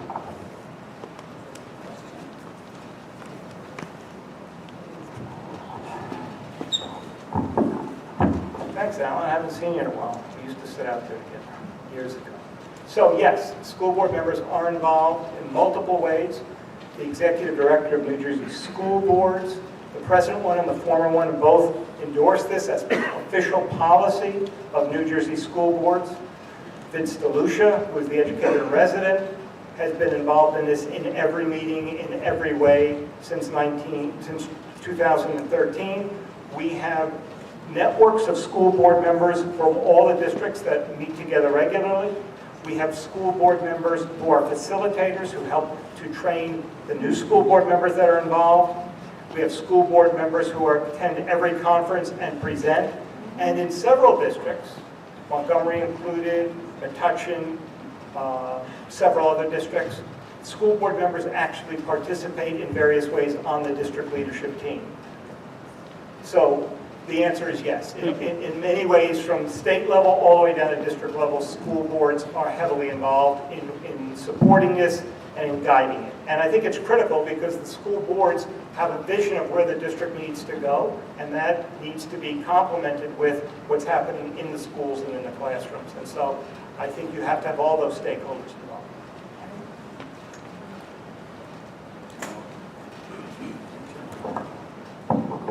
Question, Santa Melanie. One of the gentlemen earlier asked if there was actual results in the past 8 years of this collaboration. And I don't know if the data is there or not. You talked about teachers' resignations. I don't know if there is data that shows that there's less teachers resigning from Montgomery. But I'm wondering, with the cost of that collaboration, is there any data that shows that the results are actually worth the cost of what Montgomery taxpayers are absorbing with this collaboration? And who is really paying for this? Is it only coming from Montgomery, or is it coming with a partnership from Rutgers? Do you have information on that? So the data I shared about teacher turnover is relatively current data. The national database is newer, than the data from the early districts. So we've got data going back over the last couple of years. We don't have COVID era data, but we're collecting it now because we're now doing a study that compares the 25 districts in the collaborative and their performance on dealing with COVID, as well as their performance on other standardized tests with a set of match pairs that match the demographics and size and tenure of superintendents in those districts to see if there's a difference. All of the anecdotal data says there is, but we want to be systematic about it. In terms of the cost, there has been no cost. We've gotten foundation money from Ford Foundation, from Gates Foundation, from the Federal Mediation and Conciliation Service, from Rutgers. There's been no cost to Montgomery. There's been no impact on the taxpayer whatsoever. And so we haven't wanted money to be a barrier to any district getting involved. Thank you. We have a final question from Ms. Wilson. Thank you.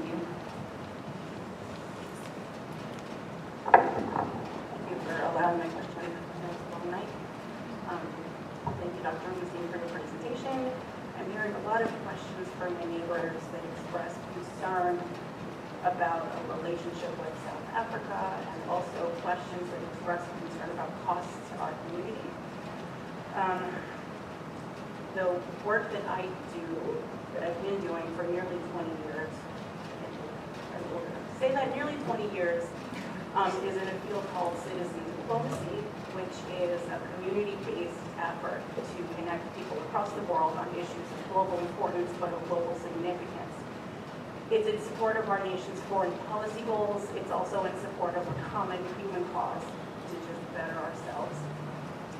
A question that we often are faced with in my work is, how do you prove a benefit of something as intangible as a handshake across the last 2 feet between people who share problems and are looking for best practices and solutions together?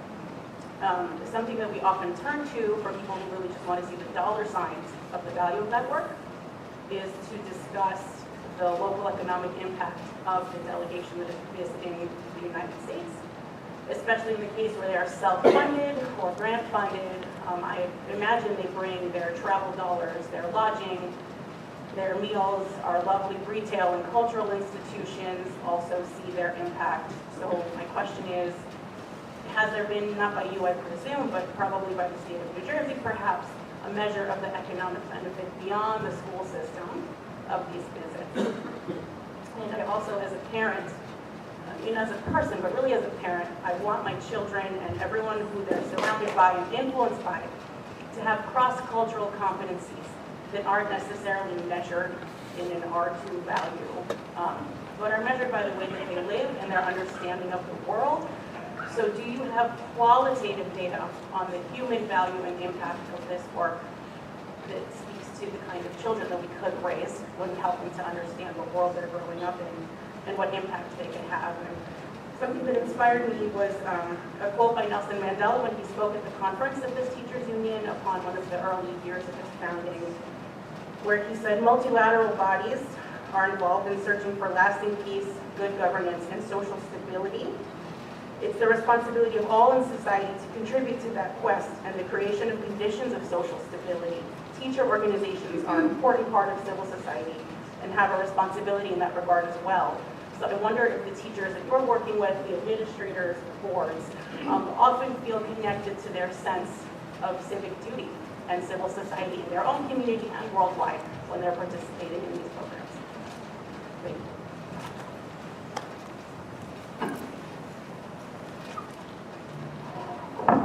So thank you very much for that question. I applaud the work that you're doing. I don't have an answer on one, but I do have one on the second. I don't think anybody in New Jersey has counted up the dollars spent by the 5 delegations that came to New Jersey, but it's certainly substantial, right? But I don't think anybody has done that. I'm not sure that they will, right? But in terms of the kinds of exchange, the cultural exchange, the mutual understanding, I think that that's huge, and the opportunity is huge. And what the delegation from New Jersey, not just Montgomery, but from Delran and Metuchen and from Rutgers, will get out of this and will bring back to the communities is really important. And for me, it goes back to democracy, right? I mean, we as a country have had democracy challenged over the last couple of years. And it's happening worldwide. And the real question is, what's the relationship between public education and democracy? And that goes back to George Washington and Thomas Jefferson and Nelson Mandela, who all said that the fundamental parts of democracy are public education and an engaged, educated electorate. And so I think democracy is messy, right? That's what Churchill said. It's the worst form of government except for all the others. And you see that on the school board, right? This is messy, right? And these meetings are messy. But it's the best solution that we've got, so we've got to figure out a way to make it work. And I think that the reason I'm optimistic, having done a lot of this work in the private sector for many years, and then seeing that, in fact, in the private sector, there's not much democracy. It's really what the board wants and what the executives want. But in public education, you've got democracy in two pillars. You've got a publicly elected school board, and you've got a teachers union in which teachers can elect their representatives. And that provides some stability. And we've had difficulty over the last 10 years in keeping the districts going. Sometimes it's the school board that has stepped up and made this happen. Sometimes it's the administration. Sometimes it's the superintendent. Sometimes it's the teachers union. And that's why I think we have the remarkable success rate that we do. And I think that what can be learned in South Africa about building democracy and about reaching across the aisle and about resolving conflict and finding common ground is going to be really valuable. And hopefully some of that can come back to Montgomery, because I think we need it. Thank you. Thank you, Dr. Rubenstein. Board members, do you have a question or a comment? And I apologize, I didn't capture your request earlier. I just want to be very, very clear, because I believe our responsibility is to get answers to these questions. And so I just want to be very clear about the debate. Are we questioning the travel to South Africa, or are we debating collaboration? Is basically where I'm still not clear, because I hear both.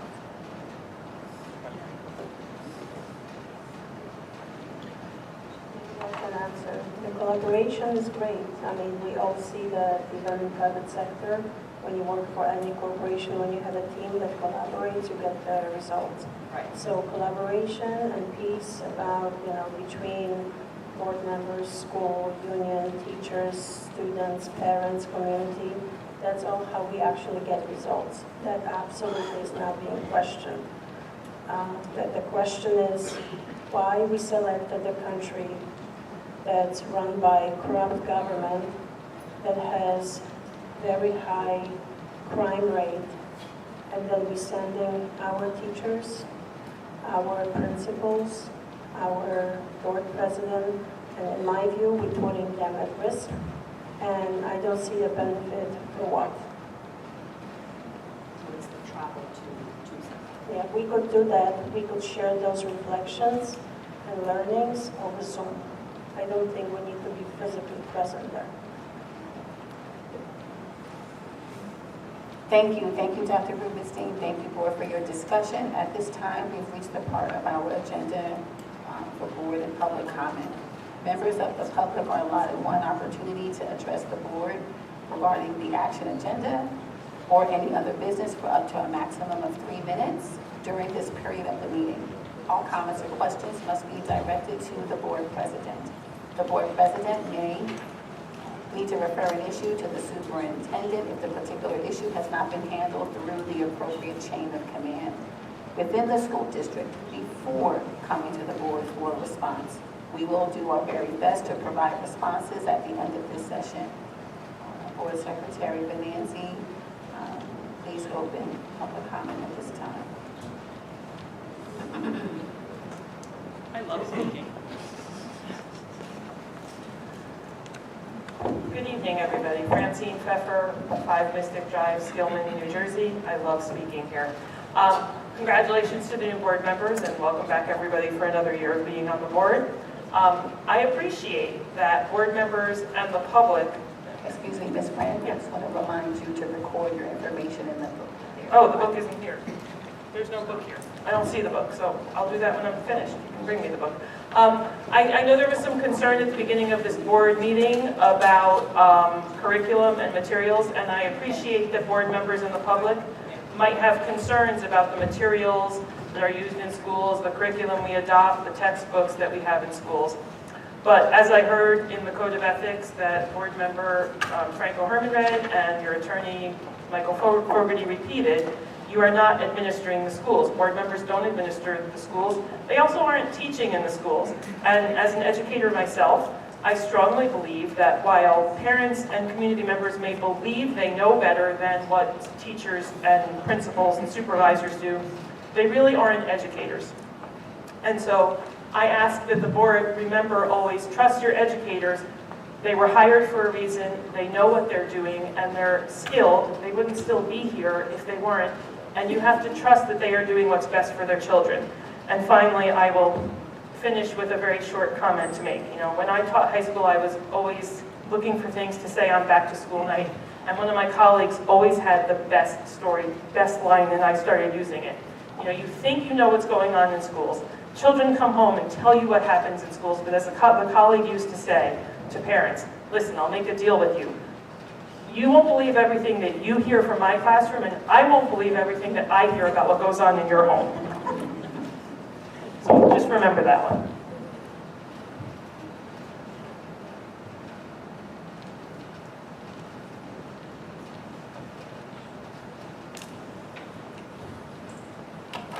Thank you.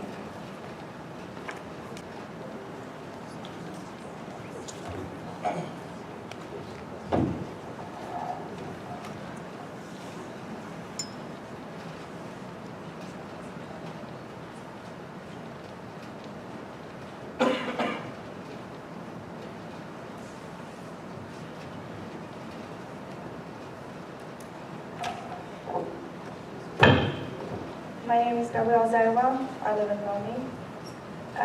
I wanted to address behavior of the board at the last meeting. You are all supposed to respect each other. And at the last meeting when Mr. Carlson had questions, you ridiculed him and made fun of him that you were comparing the South Africa trip to Germany and such. And I think you should really look at that and start respecting each other. We are expecting the same from our children, so maybe you should also. About this trip, I know you were voting on expenses and approved it, but you still are not clear what these charges were. What is Montgomery paying for? I heard it at the presentation that Montgomery is not paying for anything, but we were approving expenses. So what are these expenses? When you're going to let us know? And thirdly,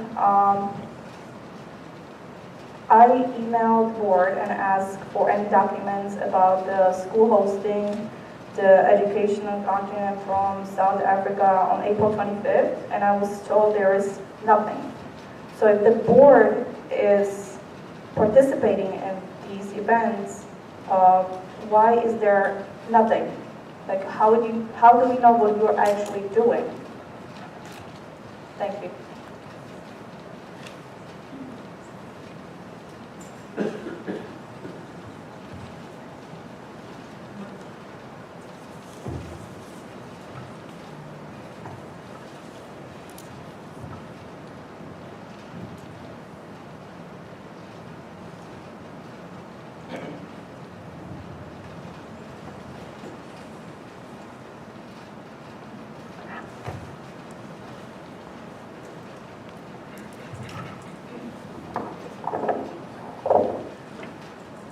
Good evening, Board of Ed, and Happy New Year to all of you.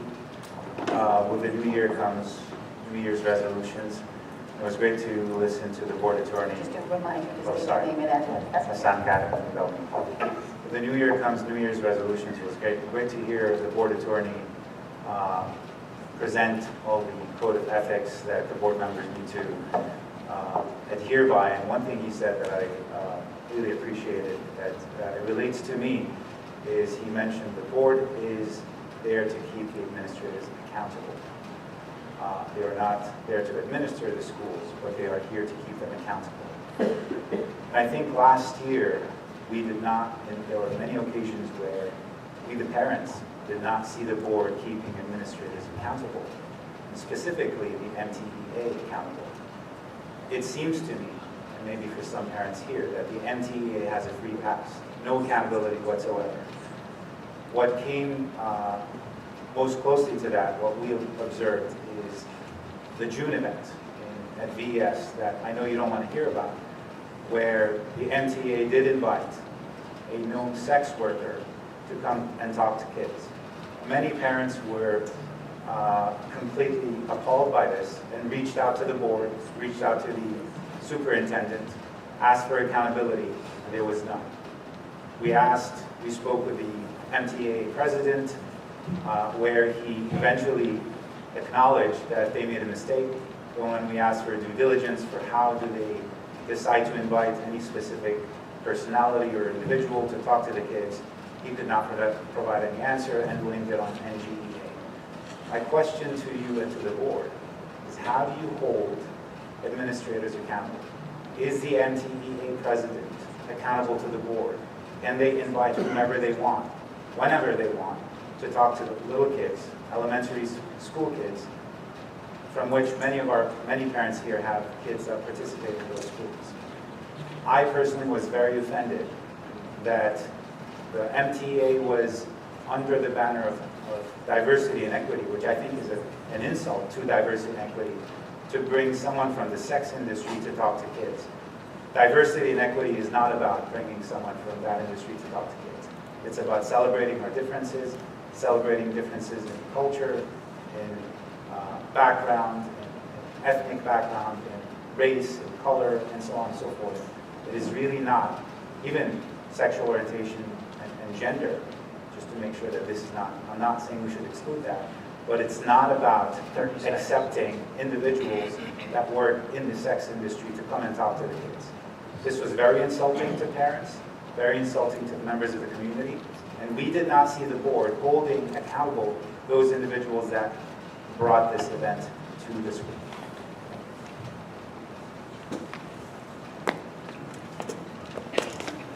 Excuse me, I'm on my way up. Oh. Ladies first. Yes, ladies first. It's your chest to take.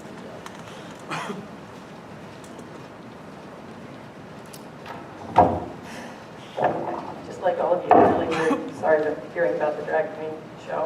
First of all, just to be really clear, drag queens are not sex workers. Even though he says it 3 times, it doesn't make it true. In any universe, they are not sex workers. Okay, we got that? Excuse me?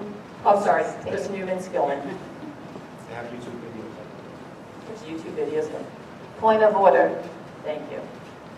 There's YouTube videos, the ones I've seen when they're reading to kids, the kids are happy, interested, entertained. I don't know what videos you're looking at. Please stop the joke. After the last, one of the last school board meetings, when someone got up here and talked about how evil had come to Montgomery in the form of drag queen, it's hard to see how this repeated misinformation and hatred is not hate speech, because it is hate speech. Within a week of telling us how evil came to Montgomery in the guise of a drag queen, someone who no doubt has heard the rants and raving of the Proud Boys and perhaps people at school board meetings, walked into a club in Colorado and killed 7 people. That club was a gay club and had a drag queen brunch scheduled for the next day. There is absolutely a through line from this hate speech to murdering people in the gay club. It's just hateful. It incites violence. And yeah, I'm calling it out, and I'm tired of hearing it every month. Drag queens are not sex workers. No parent complained. No parent complained. I mean, these people think they know better than the parents who brought their kids to this entertainment. The arrogance is astounding. The hatred is infuriating. I'm sick of it, and let's just call it what it is. It's hate speech. They do it every month, and I really think it needs to stop. Thank you.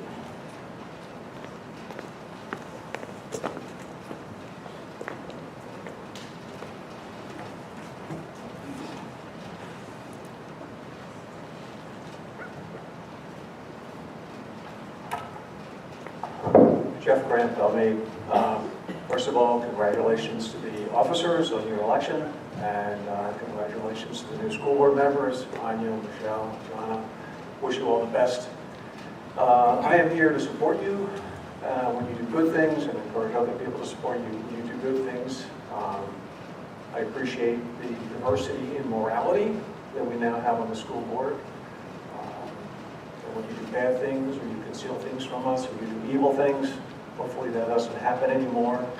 We never have to talk about harmonica sunbeam again, which comes under that classification of it's not hate, it's not meanness, it just is what it is. It's a disgusting nightclub act that she has, and she should never have been brought into this town and exposed to the kids and the parents of this town. It's up to the school board to lead and shield us from immorality. So we hope that we don't have to have a conversation like this ever again. And we'll be here if it happens again to let you know. In the meantime, regarding the presentation we just heard, a couple of remarks about it. I would like, for the record, to have an official CEO-level version of that presentation. I thought it was abysmal and insulting presentation. It may have had good intent, but the graphs and the scales were completely meaningless. They were just an exercise in relativity. I would like the board to get me a copy of the CEO-level presentation. A couple of other comments about what Mr. Rubenstein said, discussing our governments, our relative governments. You do not ever compare the United States of America to South African government. There is no comparison. By way of example, the South African government last month, it was reported in the India Pak Times, they just legalized the government taking land without compensation from landowners. And I guarantee you, if your land is taken, you'd be lucky to be left alive. That's the kind of government that exists in South Africa today. And the other point I had to make about the gentleman that spoke, discussing our relative forms of government, he referenced January 6th as a pejorative. I would say, you can reference January 6th as a pejorative, go ahead. But make sure you reference the Hunter Biden laptop and how it was hidden from the American people for months until Elon Musk purchased Twitter and began exposing the government paying Twitter to suppress the press. So again, do not ever compare the United States to South Africa. Thank you.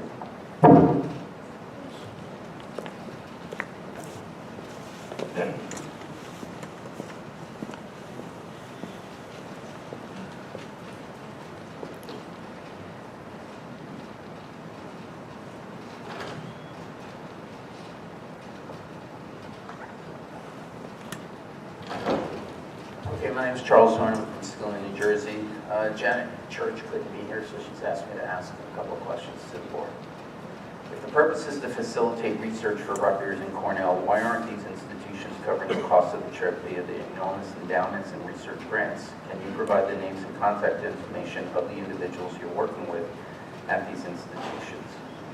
Next, why is it acceptable for a teacher or two and two school principals and a Board of Education president to miss days from their work, maybe not the board president in Montgomery School District, in our schools for this trip? Wouldn't the district have to pay for a sub for 4 days while a teacher/principal is on this trip? Why isn't that shown in the expenses? Next, is it usual for non-district employees to attend these trips on taxpayer money? If that payer is employed by another school district, should that other school district foot the bill instead? Next, what does the $1,500 in other category of travel expenses for this trip cover? Next, why can't this information be shared over a virtual meeting? Next, why is the SADTU covering some of the costs? Exactly how much? Where does this money come from? Next, if there are comp expenses by the teachers union, isn't that a conflict of interest to the Board of Ed? A gift, in quotes, and a foreign public entity. I added, would like to see how this stands up to the ethics presentation that was given earlier by the board attorney, and would ask the board attorney to do an analysis of this. Next, $10,000 could go a long way in our own backyard. You could wipe out the teacher supply wish list for one thing. Next, Given the increased tax burden on residents next year, the public would like to ensure our dollars are being spent wisely for education for our children. Bottom line, and I'm adding this, who is paying for what, to whom, and for what? We'd like a detailed accounting. Regarding travel, since I have a minute left, she added, please see the U.S. State Department South Africa Travel Advisory, and there's a web address. Exercise increased caution in South Africa due to crime and civil unrest. Country summary. Violent crimes such as armed robbery, rape, carjacking, mugging, and smash and grab attacks on vehicles is common. There is a higher risk of violent crime in the central business districts of major cities after dark. Demonstrations, protests, and strikes occur frequently. These can develop quickly without prior notification, often interrupting traffic, transportation, and other services. Such events have the potential to turn violent.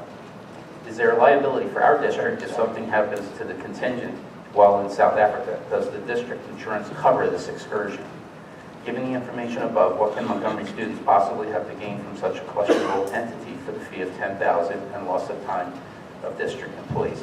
Just to make a note, Dr. Rubenstein, he mentioned democracy. We're a constitutional republic. When you say the Pledge of Allegiance, you're saying the Pledge of Allegiance to the constitutional republic for which it stands, not democracy. It is a democratic form of government. Thank you.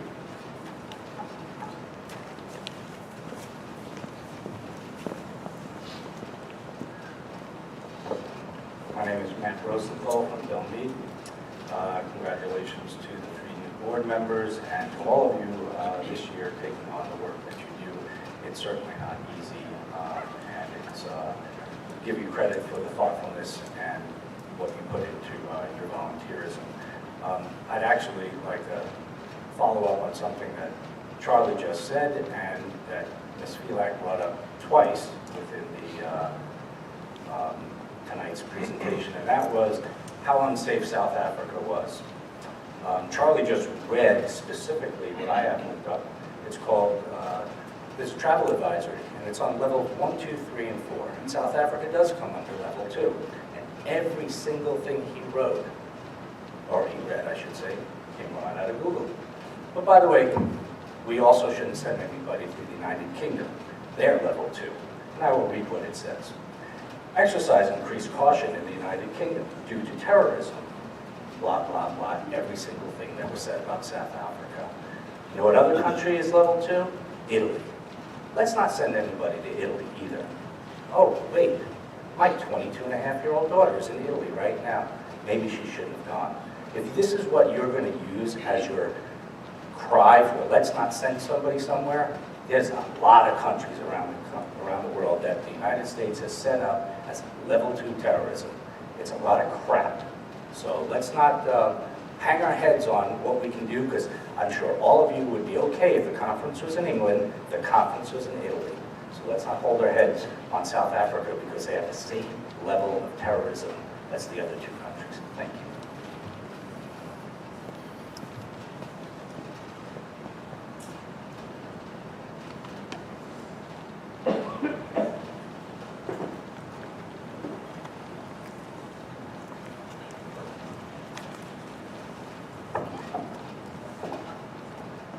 Alan Worsel, living in Ridgeview Drive, Delaware, New Jersey. And I'm going to try to keep it very simple and apolitical. I listened intently to the board attorney's thoughts and his position for you board members, and you probably got that. You wondered, why am I a board member? I have no power. However, what I would suggest to you folks would be that this gentleman here has a history himself. You might want to take a look back when there was a superintendent that was trying to shorten her contract basically to make more money. Take a look at the position he took. There was another history that took place with this so-called attorney, where he positioned himself before the teacher who was teaching history and was totally under the gun to be fired. When she came to try to appeal, what did this attorney do?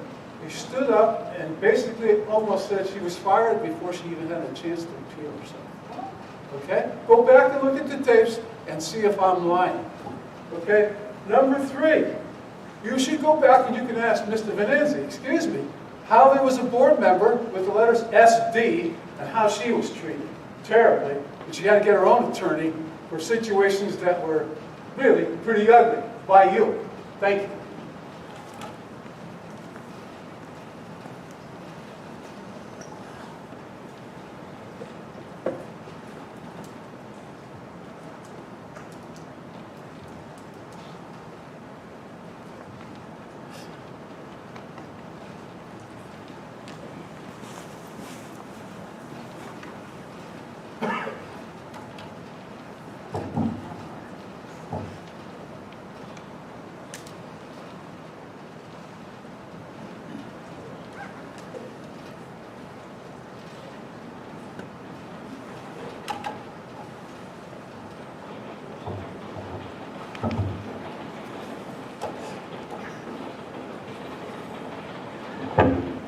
Park after 57-206. So I originally came down just to listen and not even speak for once. But since most people took a statistics class, our professor started off with this quote: lies, damn lies, and statistics. Okay, we can all manipulate numbers the way we see fit. Okay, there's questions were asked several times, and it's a great political stunt to not be able to answer things. So as far as peer review, 2018, this great peer-reviewed paper about rape culture in dog parks was published. Again, peer-reviewed paper. Okay, several other papers were peer-reviewed by the same authors. They were all phony, but they were peer-reviewed. So just because it's peer-reviewed doesn't mean somebody didn't do the wrong thing. Collaboration is always better. Nobody ever. If I go to work, my boss is good, we're good, everybody works. Okay.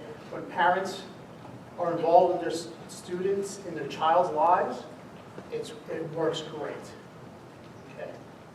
Having worked in inner city for a long time, having been married to someone who was a principal in the school system for a long time, I can tell you, it works when the parents are involved. Those statistics that were thrown up there are skewed. If those kids are not involved, if those parents are not involved with those kids, it's lost. Everything else doesn't matter. As far as the money, I was in here last month's meeting, so listen, let's say it's $30,000, $50,000, or whatever it comes down to.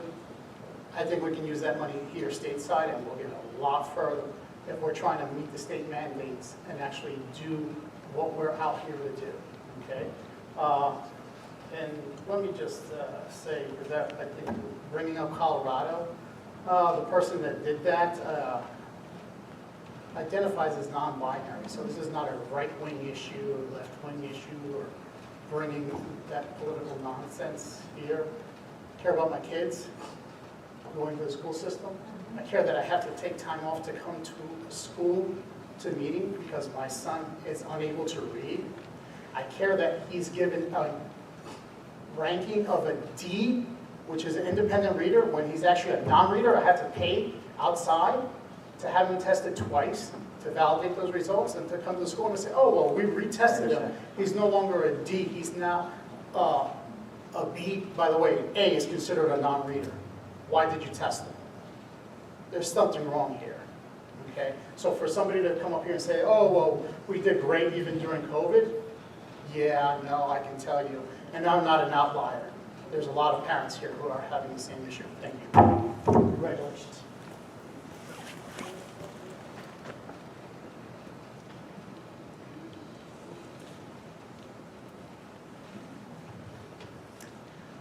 I'm Stacey Anderson. I'm a district employee as well as a resident. I was trying to fight the urge to get up here tonight, but after hearing some of what I would agree is hate speech from other members of the community, it's just reiterated for me the importance of collaboration and the idea of finding common ground, understanding each other, building community that Dr. Rubenstein talked about. As I mentioned, I'm a district employee, and I'm employed as a teacher of English language learners, which means I have students from all over the world, including students from South Africa.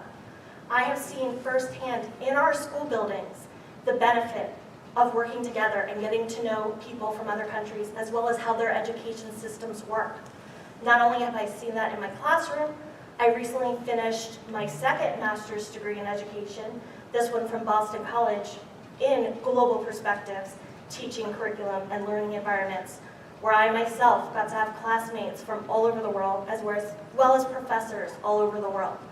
Worked out well that it was already a virtual program because we finished up during COVID, but that highlighted the experience of getting to see how people all over the world were dealing with the pandemic. Everything in our world is becoming more and more global and international. So the idea that people from our district are going to go to South Africa to work with other people and to learn about other places, not only does that tie in with the New Jersey standards and the Amistad Act that people have mentioned, you know, the formulation of public education, which I literally taught today with my 8th graders because we're talking about reform movements in U.S. history and talking about how public education started. These are things that happen in our classrooms, and these are things that are valuable to have people from our district bring back. Because of the pandemic, I've been to teaching conferences in person and in Zoom. I can tell you firsthand, meeting with people in person is much more valuable than any meeting held over Zoom. I'm sure everyone here probably attended board meetings in person and over Zoom. In person is much more engaging and much more valuable. You know, Dr. Rubenstein also talked about fostering our reputation to lead to future opportunities.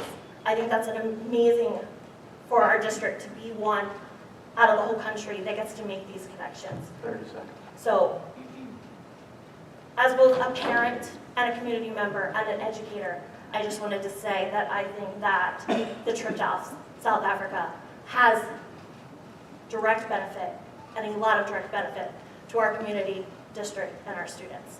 Thank you.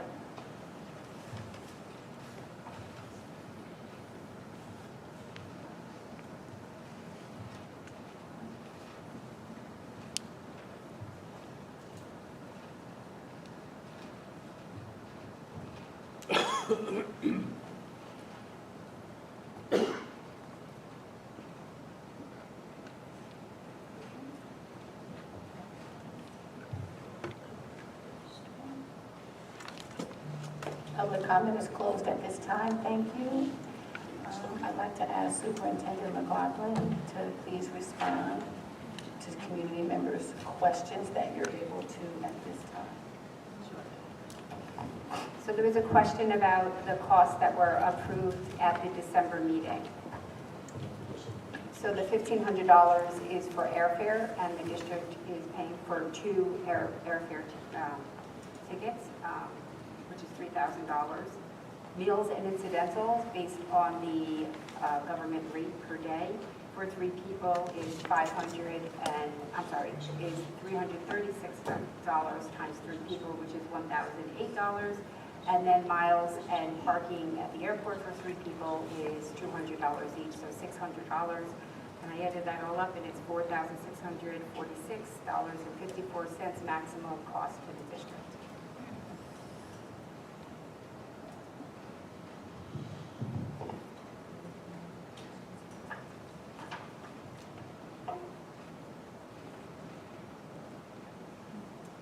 One of the questions was, what are the contact names of the people at Cornell and Rutgers? We work directly with Dr. Saul Rubenstein from Rutgers.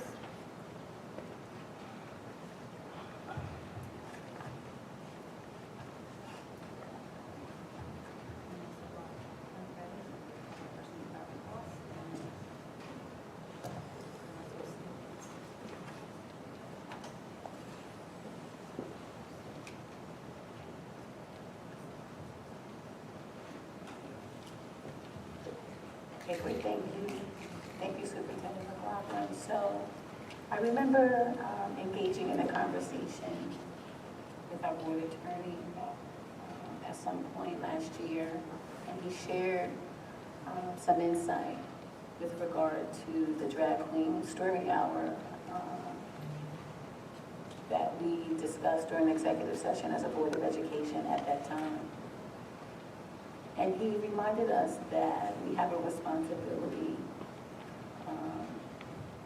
to conduct ourselves in a way where we aren't necessarily content discriminatory unless we believe that content has a substantial likelihood of some type of physical risk or danger to the occupants who will be attending any particular event. He reminded us that MTEA does not have fettered right to facility use. And true indeed, the administration within the district, it is not the responsibility of the Board of Education. It is the responsibility of the administration within the district to examine and approve each application for facility use. And there is a process and a policy in place as a Board of Education. And as we heard earlier this evening, the board has a responsibility to refrain from criticism of each other and members of the various unions and even those that are non-affiliated that are employed by this district. I was not aware, personally,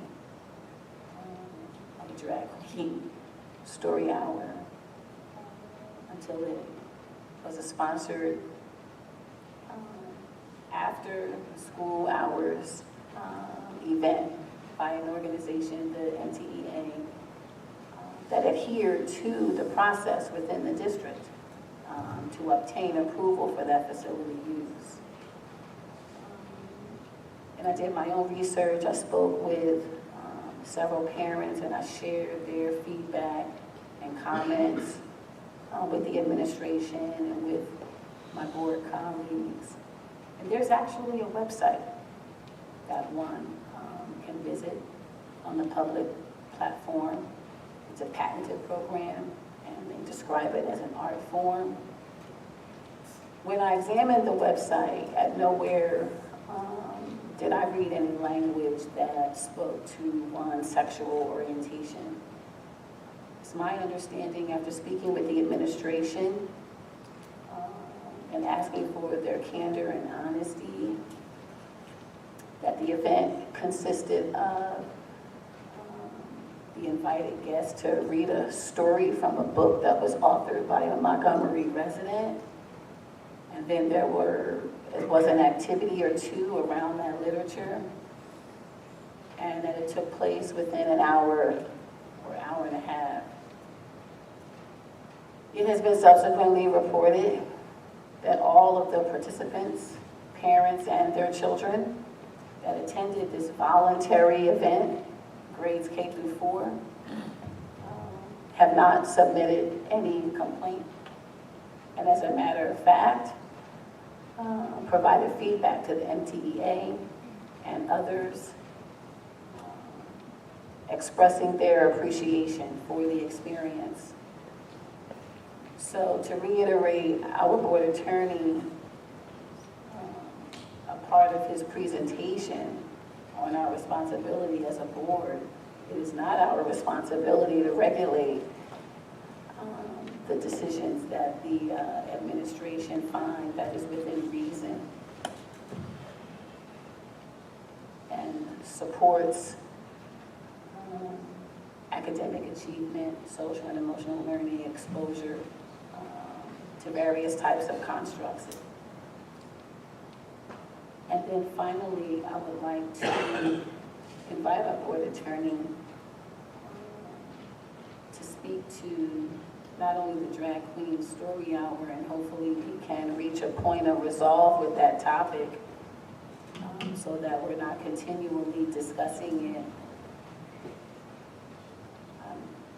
It appears that we've exhausted every single feature of that event that took place over 6 months ago. And we have a lot of work to do. So, Board Attorney Fogarty, would you like to provide an additional perspective or legal perspective? Sure, I'm happy to address the issue. The issue arises in the context of a constitutional question. If we are going to allow our school facilities to be used by outside organizations, and we have a policy that allows our facilities to be used by outside organizations, then we have to do that in a way that is not discriminatory. And by that I mean that in terms of the legal concepts, we have what is called a limited open public forum.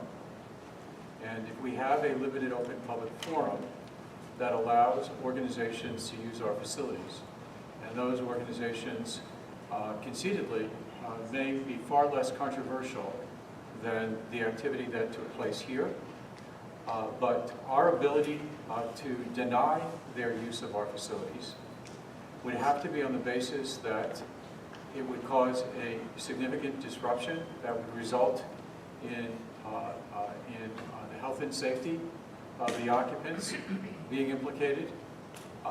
It would have to involve denying the use of the facilities because the presentation contained profanity or hate speech.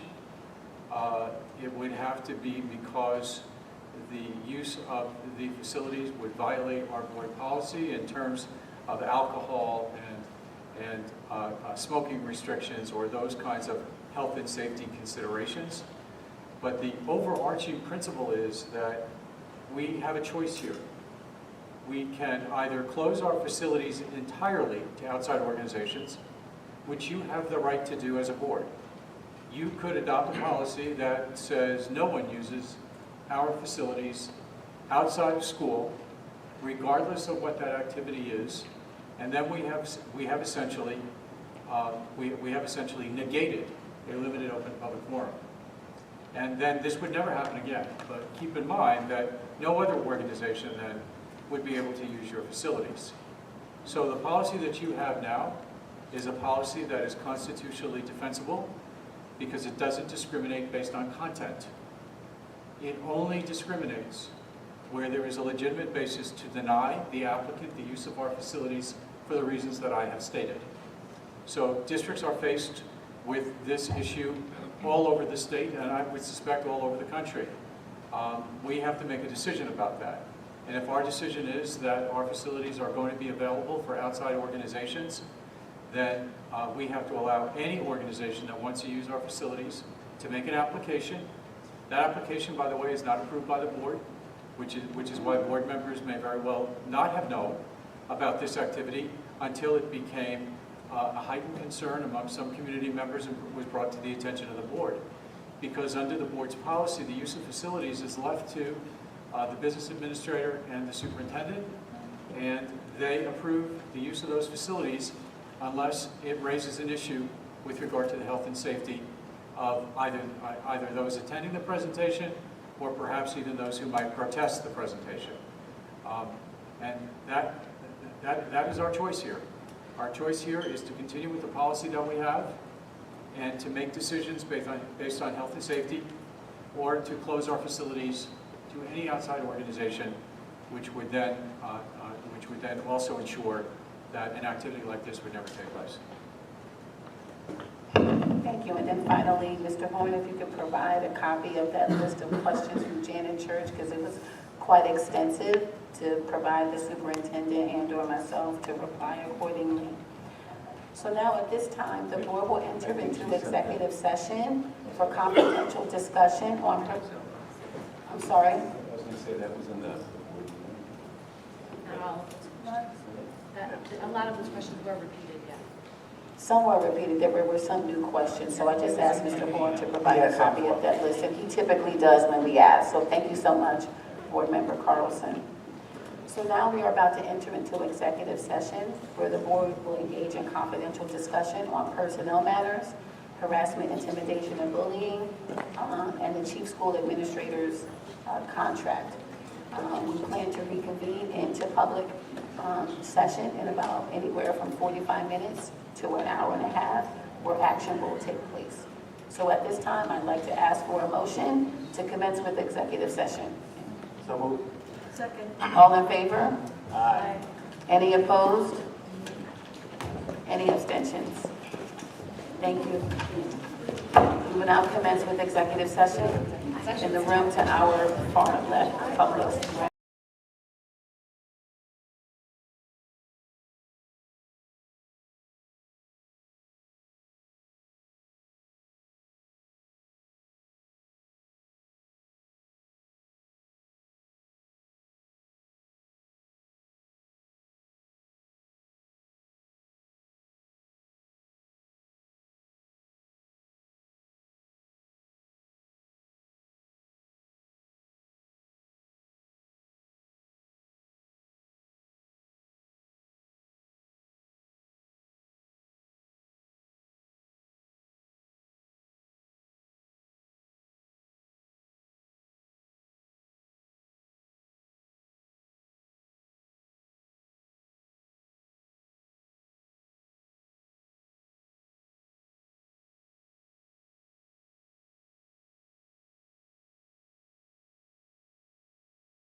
We're going to reconvene with our open public meeting. The time now is 2 minutes after midnight on Wednesday, January 4th. Yes.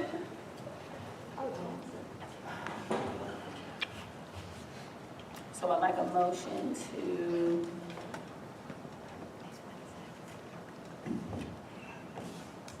approve our action agenda items 1.1 to 4.5.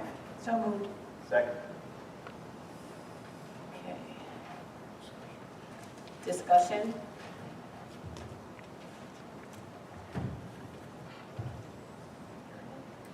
Let's commence with roll call. Board Mr. Secretary. Carlson?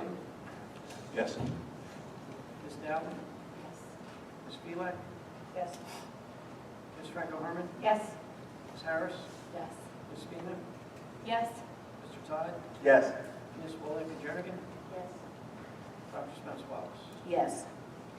It is at this time where we have reached the conclusion of our Tuesday, of our open public meeting that began on Tuesday, January 3rd, 2023. The board extends a happy new year to everyone. We're very appreciative for all of those employees and community members that participated and attended our meeting this evening. And should there be no objections, I'd like a motion to adjourn this day's open public meeting session. So moved. Second. All in favor? All in favor? Aye. And Any thank you to the opposed? young gentleman taking Any the video. abstentions? Yes. Thank you, everyone. Good night, everybody. Good morning.